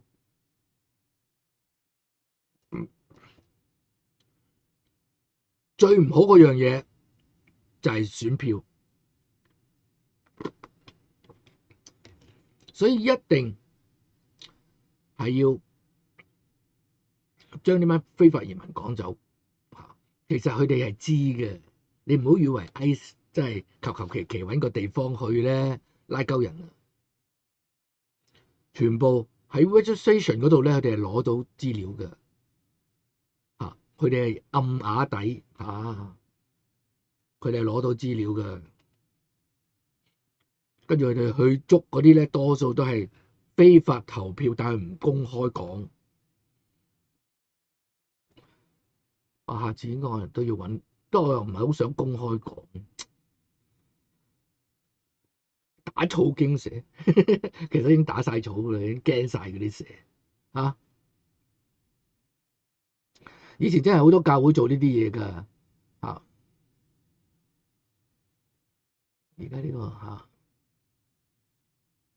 咁啊，再講翻睇下先，係啊，呢個咧揼波鐘啊，睇下又揼翻啲英文，又會多翻啲 view 啊！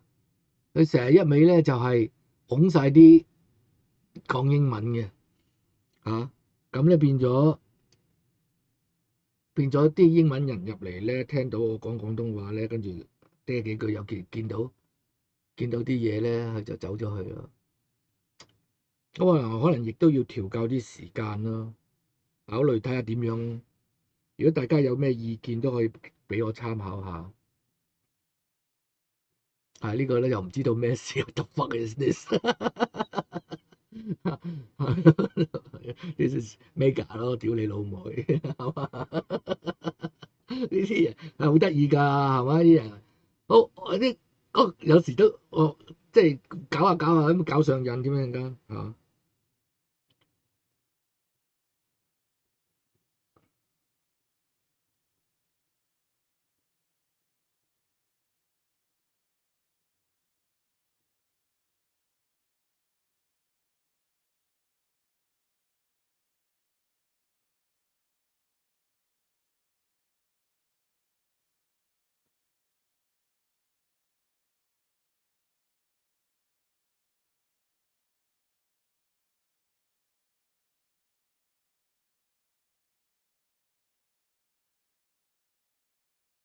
出咗嚟 Hong Kongers for Trump 啊！我哋2019年嗰陣時開始嘅啦。2019年開始咧，我同拍檔三上啦，我哋一齊咧就搞咗叫 Hong Kongers for Trump。我哋出去咧就會拉晒支旗，成面寫住 Hong Kongers for Trump， 咁就俾啲人知，即係俾啲人認識香港。咁好 surprise 㗎！好多人都有睇，你有時話大紀元唔好嘅話，都好難，即係佢有佢嗰個價值喺度，佢有佢個存在價值。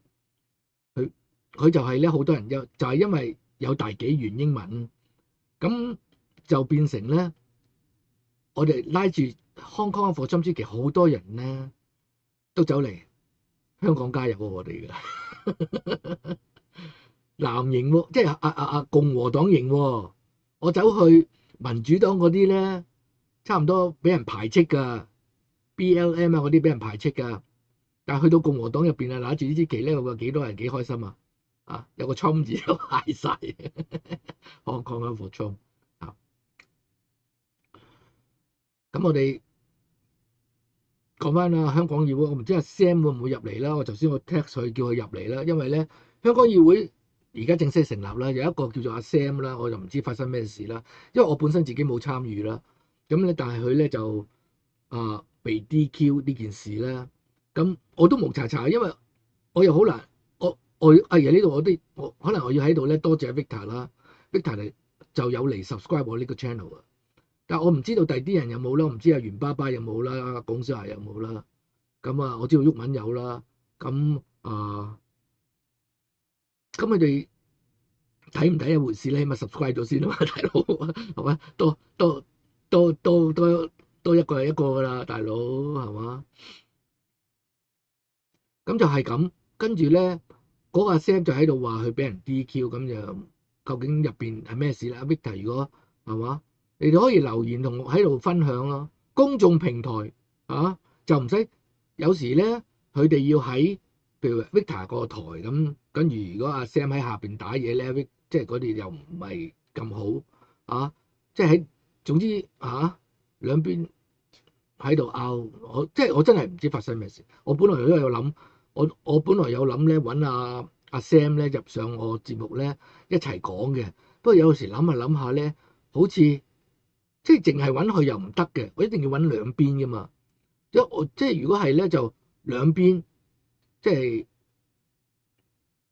即係好似 debate 咁，阿 Sam 同 Victor 兩邊喺度講究竟發生咩事。咁呢個係亦都唔使，即係我唔知道個 DQ 個情況係點樣，但係香港議會呢樣嘢咧，一發生之後咧係會好多呢啲內部是非發生嘅。呢度只係開始 ，This is only the beginning。我俾即係如果有聽我，即係如果有香港議會嘅議員或者姜唔知阿姜有冇嚟啊？有冇姜家偉唔知有冇 subscribe 我啦？唔知有冇 subscribe 啦，又唔知有冇睇啦。咁好似我又就咁 send 條 link 俾佢嘅。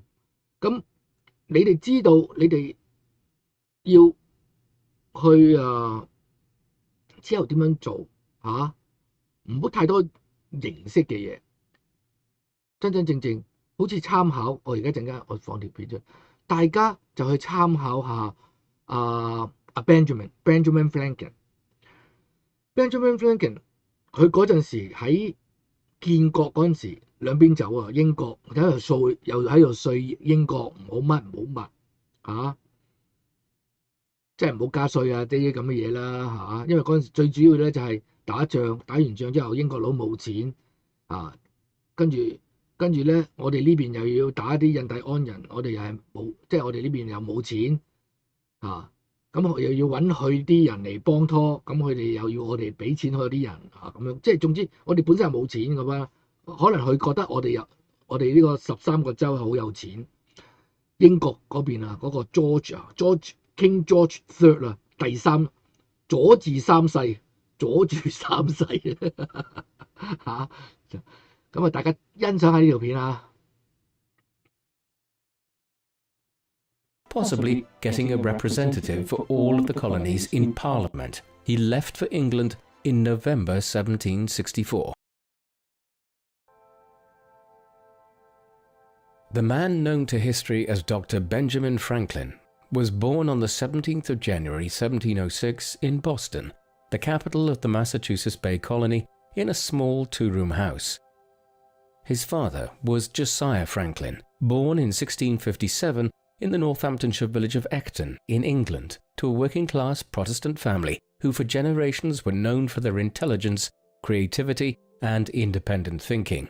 Being a younger son, Josiah left Ecton in the 1670s to make his way in the world, moving to the Oxfordshire town of Banbury to work as a silk and cloth dyer.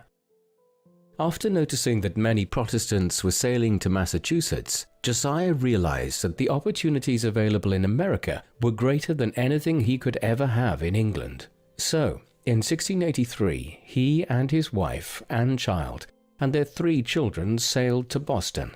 Josiah became a tallow chandler, making candles and soap from animal fat because there was little need for a dyer in the colony. And his first wife died after the birth of their 7th child in 1689. Josiah soon found a virtuous woman to be his second wife. Abia Folger, born in 1667, was the daughter of Peter and Mary Folger and the youngest of 10 children. Her parents were Flemish Protestants whose families had fled to England in the 16th century. Because of their harsh treatment during the reign of Charles I, they decided to emigrate to Boston in 1635. Josiah and Abia married in 1689. Abia would bring Josiah another 10 children, with Benjamin being the youngest boy. Benjamin proved to be a precocious child who many agreed was, quote, generally the leader among the boys. He loved to play along the banks of the Charles River and swim, sometimes experimenting with makeshift propellers so he could move faster through the water. He also loved to fly kites, and once combined his love of swimming with his love of kites by setting a kite to fly on a windy day over a pond while floating on his back to let the wind pull him across the water. His family believed in education, so they taught him to read at an early age. To help educate his children further, Josiah often had a sensible friend or neighbor over for dinner, and conversations always included some ingenious or useful topic for discourse to improve the minds of his children. Benjamin loved these dinner conversations. To prepare him to possibly attend Harvard, Josiah sent Benjamin at age 8 to the Boston Latin School. Benjamin made rapid progress, rising to the top of his class and quickly moving to the next grade level. However, he was taken out of school 1 year later when Josiah realized that Benjamin was not suited for the clergy because of his clever mind and rebellious nature. So he sent Benjamin to study writing and arithmetic for a year at an academy run by George Brownell. Josiah took 10-year-old Benjamin out of school to work in the chandler's shop to help support the family. Benjamin hated working over the boiling cauldrons of smelly animal fat and resented the tedious task of cutting wicks. He once expressed his wish to go to sea, which his father resoundingly refused him. Realizing he had to find a trade for his son, Josiah took him on a tour of the city's craftsmen. These tours instilled in Benjamin a lifelong respect for tradesmen and offered him an insight into skills he would later use as a scientist. At age 12, after finding nothing to his liking, Benjamin began an apprenticeship with his brother James, age 21, who had recently returned from England after completing his apprenticeship as a printer. Benjamin soon realized he had found his life's calling. Few would dispute that Benjamin Franklin personifies the age of enlightenment, an era of intense societal and scientific change. After almost 2 centuries of religious wars, because of the Protestant Reformation starting in 1517, when the Augustinian monk Martin Luther protested the corruption he saw within the Catholic Church, the people of Europe were tired of constant religious hatred and looked for answers outside of religion to explain how their world worked.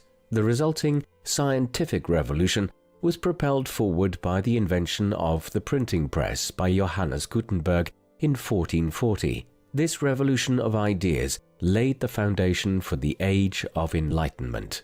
During this time, great philosophers such as René Descartes, Thomas Hobbes, John Locke, David Hume, and Voltaire actively questioned societal values and sought answers through human logic. Scientific exploration and discovery also excelled during this period. Every day, newspapers were filled with mentions of new scientific or technological innovations from the likes of Francis Bacon, Sir Isaac Newton, John Bartram, Gottfried Wilhelm, and Leibniz. Benjamin Franklin was born into this world of free-flowing ideas and embraced it wholeheartedly. While it may seem strange to us to say that Benjamin Franklin began his adult life at age 12, it was common at this time for young people to begin training for a trade early. Benjamin initially resented the idea of being bound to his brother for 9 years. However, he soon realized that working in the printer's shop meant he had access to not only newspapers, but also books, pamphlets, and other writings, as well as the opportunity to interact with some of the most powerful people in their society through the printing of government documents, reports, legal forms, and legal tender. Benjamin learned fast and soon became proficient at typesetting and other printing tasks. He also worked hard to improve himself by reading anything available to him. To refine his writing style, he practiced by copying essay samples such as those found in the British publication The Spectator. He also liked to debate. He and a co-worker, John Collins, once argued the question of the benefits of educating women, spurred on by Benjamin's reading of Daniel Defoe's An Essay Upon Projects, which discussed this issue. He learned that subtlety, rather than direct attacks in debate, through tactics promoted by Socrates and others, worked best. All of these experiences taught Benjamin skills that he would use in later life. Benjamin initially worked on the Boston Gazette, which was owned by William Brooker, but operated by James Franklin, Benjamin's brother. After 2 years of working for Brooker, James launched his own paper, the weekly New England Courant, in 1721. This tract not only reported the news, but also promoted literary writing, and soon gained a reputation for being boldly independent. Since his brother always needed copy, Benjamin decided to take his writing practice and put it to good use. So he wrote an essay disguising his handwriting and using the pseudonym Silence Dogood, a widow. Once finished, he slid his essay under the print shop's door. The staff was so excited by the essay that they published it in the Monday the 2nd of April 1722 edition of the Courant. This was Benjamin's first published essay. Surprisingly, this 16-year-old boy managed to channel a woman's view to perfection as she talked about her mixed feelings regarding getting remarried, the need for arms for spinsters, and other political and societal issues. Benjamin wrote a total of 14 silent do-good essays before he was caught in October. Her success helped fuel Benjamin's pride. It also infuriated his brother. That summer, Benjamin had another opportunity to show his mettle when his brother James spent 3 weeks in jail without trial after publicly questioning the government's efforts to control piracy. This left Benjamin in charge of the print shop. In spite of his tender age, he published 3 editions of the Courant. However, James found himself in trouble again in early 1723 when he wrote an article on hypocrisy in religion.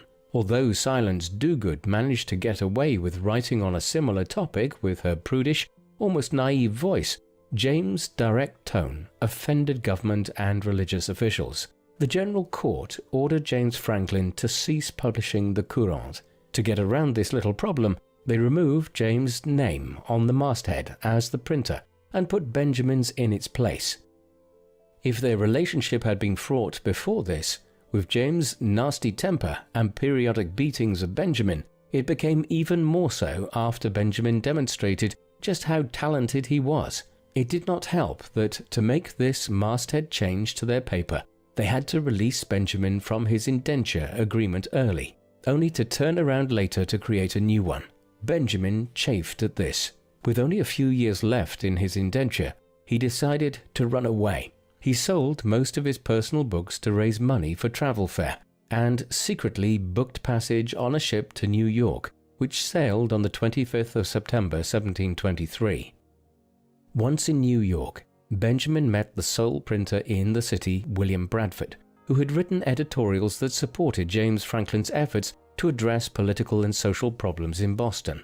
He had no job for Benjamin, but he suggested that he continue on to Philadelphia to inquire of his son, Andrew Bradford, also a printer. Benjamin quickly made his way to Philadelphia and met with the younger Bradford. Although Andrew also had no work for him, he suggested that he talk with the other printer in town, Samuel Keimer, who did have an opening. Happy to have found work, Benjamin soon made friends with the other clerks in the shop. He also made a strong impression on important clients. One fateful meeting was with Sir William Keith, then Governor of Pennsylvania. Governor Keith was impressed by the young man's pluck and took an interest in his future. During conversations over meals at local taverns and invitations to dinner at his home, he promised Benjamin help in reconciling him to his family and in setting up his own shop. In April 1724, Benjamin went home to Boston to visit his family with a letter from the governor in hand, encouraging Josiah to finance his son's new business venture. While proud of his son, Josiah chose not to provide financial support. During this visit, Benjamin met with Cotton Mather. The religious sage had learned of Benjamin's recent success in Philadelphia and his bravado around Boston. He decided to invite Benjamin over to review his large library. During this visit, while they traveled through a narrow hall in the home, Mather suddenly shouted, "Stoop! Stoop!" Benjamin, not understanding the warning, whacked his head on a low beam. While Benjamin rubbed his sore head, Mather said, "Let this be a caution to you not always to hold your head so high. Stoop, young man, stoop, as you go through this world, and you'll miss many hard lumps." Benjamin soon learned what Mather had hoped to teach him. When Benjamin returned to Philadelphia, he met with Governor Keith. Upon learning that Josiah refused to provide money for Benjamin to start a printing shop of his own, the governor declared that he would do it. But first, Benjamin had to go to London to purchase supplies. He promised to provide a list of required materials and a letter of credit. Benjamin assumed all would be well, yet in November 1724, he found himself sailing to England without these papers. All he had was a fellow printing clerk, James Ralph, for companionship. They arrived in London on Christmas Eve. He now understood Mather's warning. Luckily, a fellow passenger befriended Benjamin. His name was Thomas Denham, a Quaker merchant. It was from Denham that he learned about Governor Keith's character. With advice from Denham, Benjamin resolved to make the best of a bad situation. He found an inexpensive place to live and landed a printing job at the printing house of Samuel Palmer. Ralph, on the other hand, tried several professions, all a dismal failure. But they had fun on Benjamin's income, attending the theatre and other entertainments. They eventually had a falling out over a girl. During his time in London, Benjamin's ideas about life began to solidify. After reading William Wollaston's The Religion of Nature Delineated, he had a revelation. Wollaston explained that the only way to understand God's divine character was to study science and nature. Benjamin agreed. He would eventually become a nominal deist, where followers believe in a divine being who established the world and then saw fit to just let it manage itself afterwards. Yet Benjamin stood apart from that belief because he realized that all organized religions served as a medium for encouraging people to do good works to help others. At this time, Benjamin moved to a better job with better pay at John Watt's printing house and began to feel safe in his new life. Yet when Denham told Benjamin he planned to return to Philadelphia and wanted to make him his clerk at his store there, Benjamin decided to take the offer. One reason was that Denham provided a good example of how to conduct oneself that Benjamin wanted to model. For example, before they left for America, Denham threw a lavish dinner for his creditors. During the meal, he thanked them profusely for their assistance and at the end of the meal asked them to look under their dinner plates. There, they found their payments with interest. This impressed Benjamin. On the voyage back to America in July 1726, Benjamin resolved to live a more effective life through better behavior. He had seen, through Ralph's and others' behaviors, how people can be led astray by not controlling their desires and emotions. Thus, he established 4 rules of conduct, summarized as: first, to live frugally and pay all debts; second, to only speak the truth; third, to work hard, as industry and patience were the only way to true prosperity; and fourth, to speak ill of no one. About 10 years later, he would more formally codify these ideas through what he called the Plan for Attaining Moral Perfection. The plan contained 12 virtues: temperance, eat not to dullness, drink not to elevation; silence, speak not but what may benefit others or yourself; avoid trifling conversation; order, let all of your things have their places; let each part of your business have its time; resolution, resolve to perform what you ought; perform without fail what you resolve; frugality, make no expense, but to do good to others or yourself, that is, waste nothing; industry, lose no time, be always employed in something useful, cut off all unnecessary actions; sincerity, use no hurtful deceit, think innocently and justly, and if you speak, speak accordingly; justice, wrong none, by doing injuries or omitting the benefits that are your duty; moderation, avoid extremes, forbear resenting injuries so much as you think they deserve; cleanliness, tolerate no uncleanliness in body, clothes, or habitation; tranquility, be not disturbed at trifles, or at accidents common or unavoidable; chastity, rarely use venery or sexual indulgence but for health or offspring; never to dullness, weakness, or the injury of your own or another's peace or reputation. He purchased a little book to track his daily progress. He dutifully reviewed his conduct each evening, marking those virtues where he slipped during the day, and resolved to work on those faults the next day. He would refer to this little book for the remainder of his life. He later admitted that order gave him the most trouble. One time, he showed the little book to a Quaker friend, who remarked that Benjamin had forgotten to add an important virtue that he was often guilty of violating. Benjamin quickly added a 13th virtue: humility, with the goal to imitate Jesus and Socrates. Benjamin loved working as a merchant and was good at it. However, disaster struck when Denham died suddenly and did not leave Benjamin the shop in his will. which meant he had to obtain work. In 1727, he found himself back working for Keimer, but this time as a manager. Benjamin had numerous successes, including creating the first foundry in America for casting printer-type molds. When the New Jersey Assembly awarded Keimer the account to create new paper money, Keimer selected Benjamin to do the work. A year later, Benjamin joined a co-worker, Hugh Meredith, in establishing his own printing house. At this time, Benjamin also began his lifelong endeavor to be civically minded.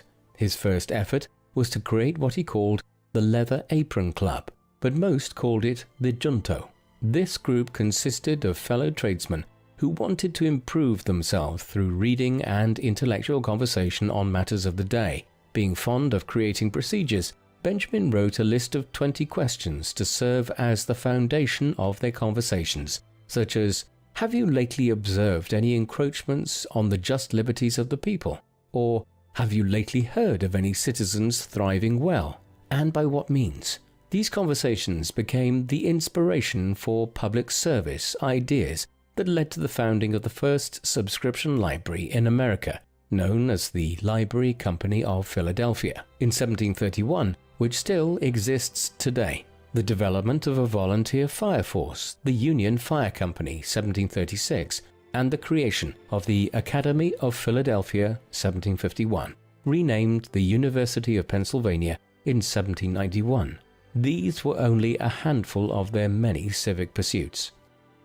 As one of 3 printers in town, Benjamin had to make his mark.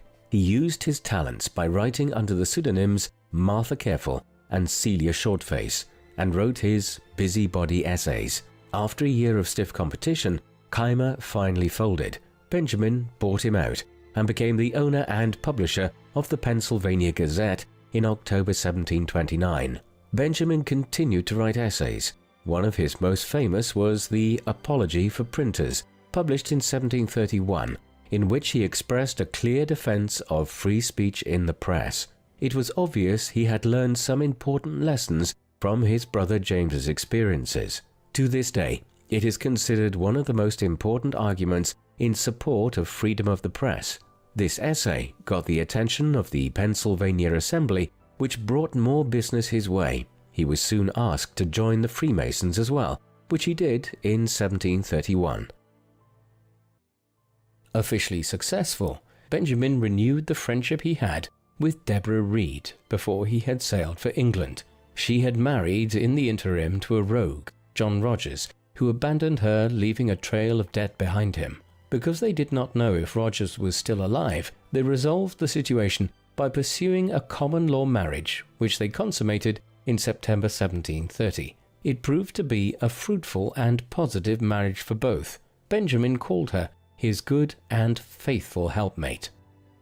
Around this time, a surprise appeared in the form of an illegitimate child fathered by Benjamin, named William Franklin, born sometime between April 1730 and 1731. The date is uncertain. The mother of this child has never been disclosed.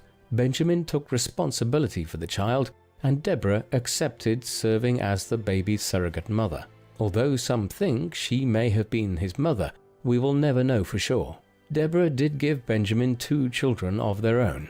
Only one grew to adulthood, Sarah, born in 1743. Their son Francis was born in 1732, but died 4 years later of smallpox. His death haunted Benjamin for the rest of his life because he had considered inoculating his child, but had not found the time to do it.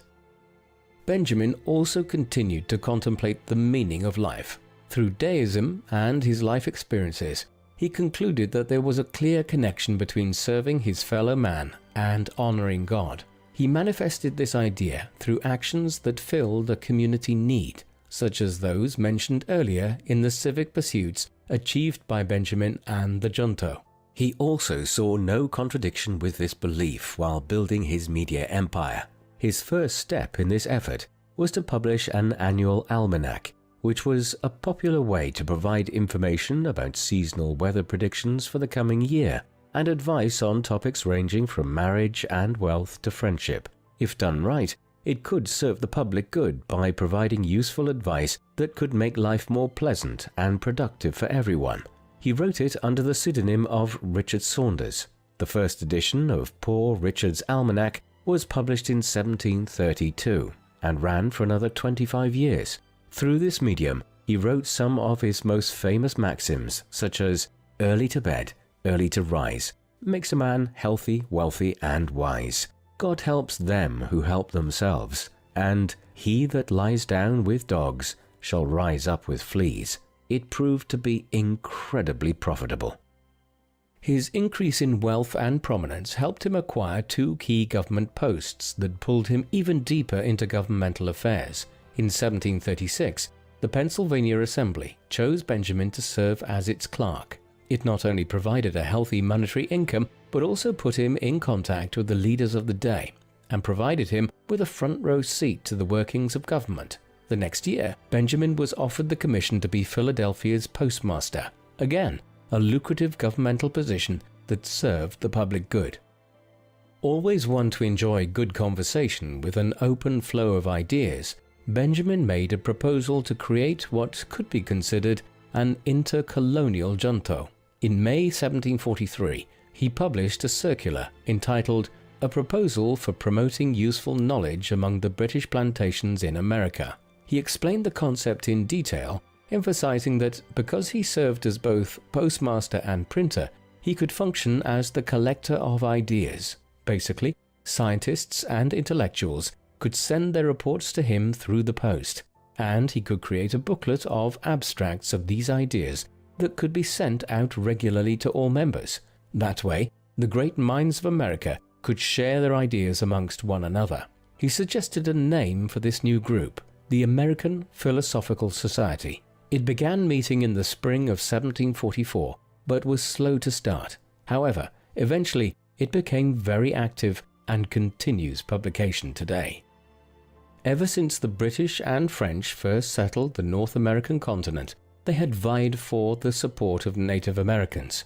This led to a series of 4 wars: King William's War in 1688 to 1698, Queen Anne's War in 1702 to 1713, King George's War in 1744 to 1748, and the 7 Years' War in 1754 to 1763. Each had a European component to varying degrees. Although there had been little action directly in Pennsylvania, there was a growing concern for those settlers out on the far western portions of the colony. What made things worse were 2 main factors: Quakers who refused to bear arms due to their religious convictions, and a proprietary governor who prevented the assembly from taxing the governor's lands in order to raise funds to equip the militia. During the King George's War in 1747, Benjamin stepped into the fray by making a radical suggestion. He proposed through a pamphlet entitled "Plain Truth" to create a military force that would be independent of the Pennsylvania colonial government. He stated also that this new militia would run democratically with no class distinctions. Officers would be elected by the men, not appointed based on wealth and status or by a government official. He received a positive response. To furnish this new military association with cannons and related equipment, he organized a lottery that raised £3,000. Although this association never saw action, the incident had a profound effect in America by teaching Americans that they should look to themselves rather than the British government in times of need. Benjamin also made a lasting enemy in the colony's proprietor, Thomas Penn. In 1748, Benjamin had become financially secure enough that he could launch into a new phase of his life as a retired tradesman with time now to explore his other interests, what he called his scientific amusements. He turned over the operation of his printing house to his foreman, David Hall, but continued to own it and many of his other business ventures. It was a smooth transition because he had already used his newspaper and almanac as platforms to discuss natural phenomena for years. He also took the lessons in humility learned earlier in life and applied them to his scientific pursuits. His goal was to make any discoveries useful to someone, and he rarely took credit or applied for a patent. he did his work for the common good. In 1743, Benjamin had an auspicious meeting. Dr. Archibald Spencer from Scotland came to Boston to present his traveling scientific show. When Benjamin happened to be visiting family, Benjamin attended. Although the whole show fascinated him, what caught his attention most was the rubbing of a glass tube leading to the creation of electrical sparks that the demonstrator could pull out for several feet. When Dr. Spencer came to Philadelphia in 1747, he inquired of the doctor and asked how he could declared that Pennsylvania would rise to the occasion, only to find himself soon responsible for acquiring the much-needed supplies, although he had to practically bear the interest of Great Britain considered with regard to her colonies, which out the Townshend Act in June 1767, which taxed imports into the American colonies. Benjamin tried to take the middle ground, but his actions led some people back home to believe he was a loyalist, doing the government's bidding. Yet the British saw him as too American. Things came to a head when he finally received word that Parliament rejected his petition to end proprietary rule of Pennsylvania. As he floundered, he also feared things were about to explode back home.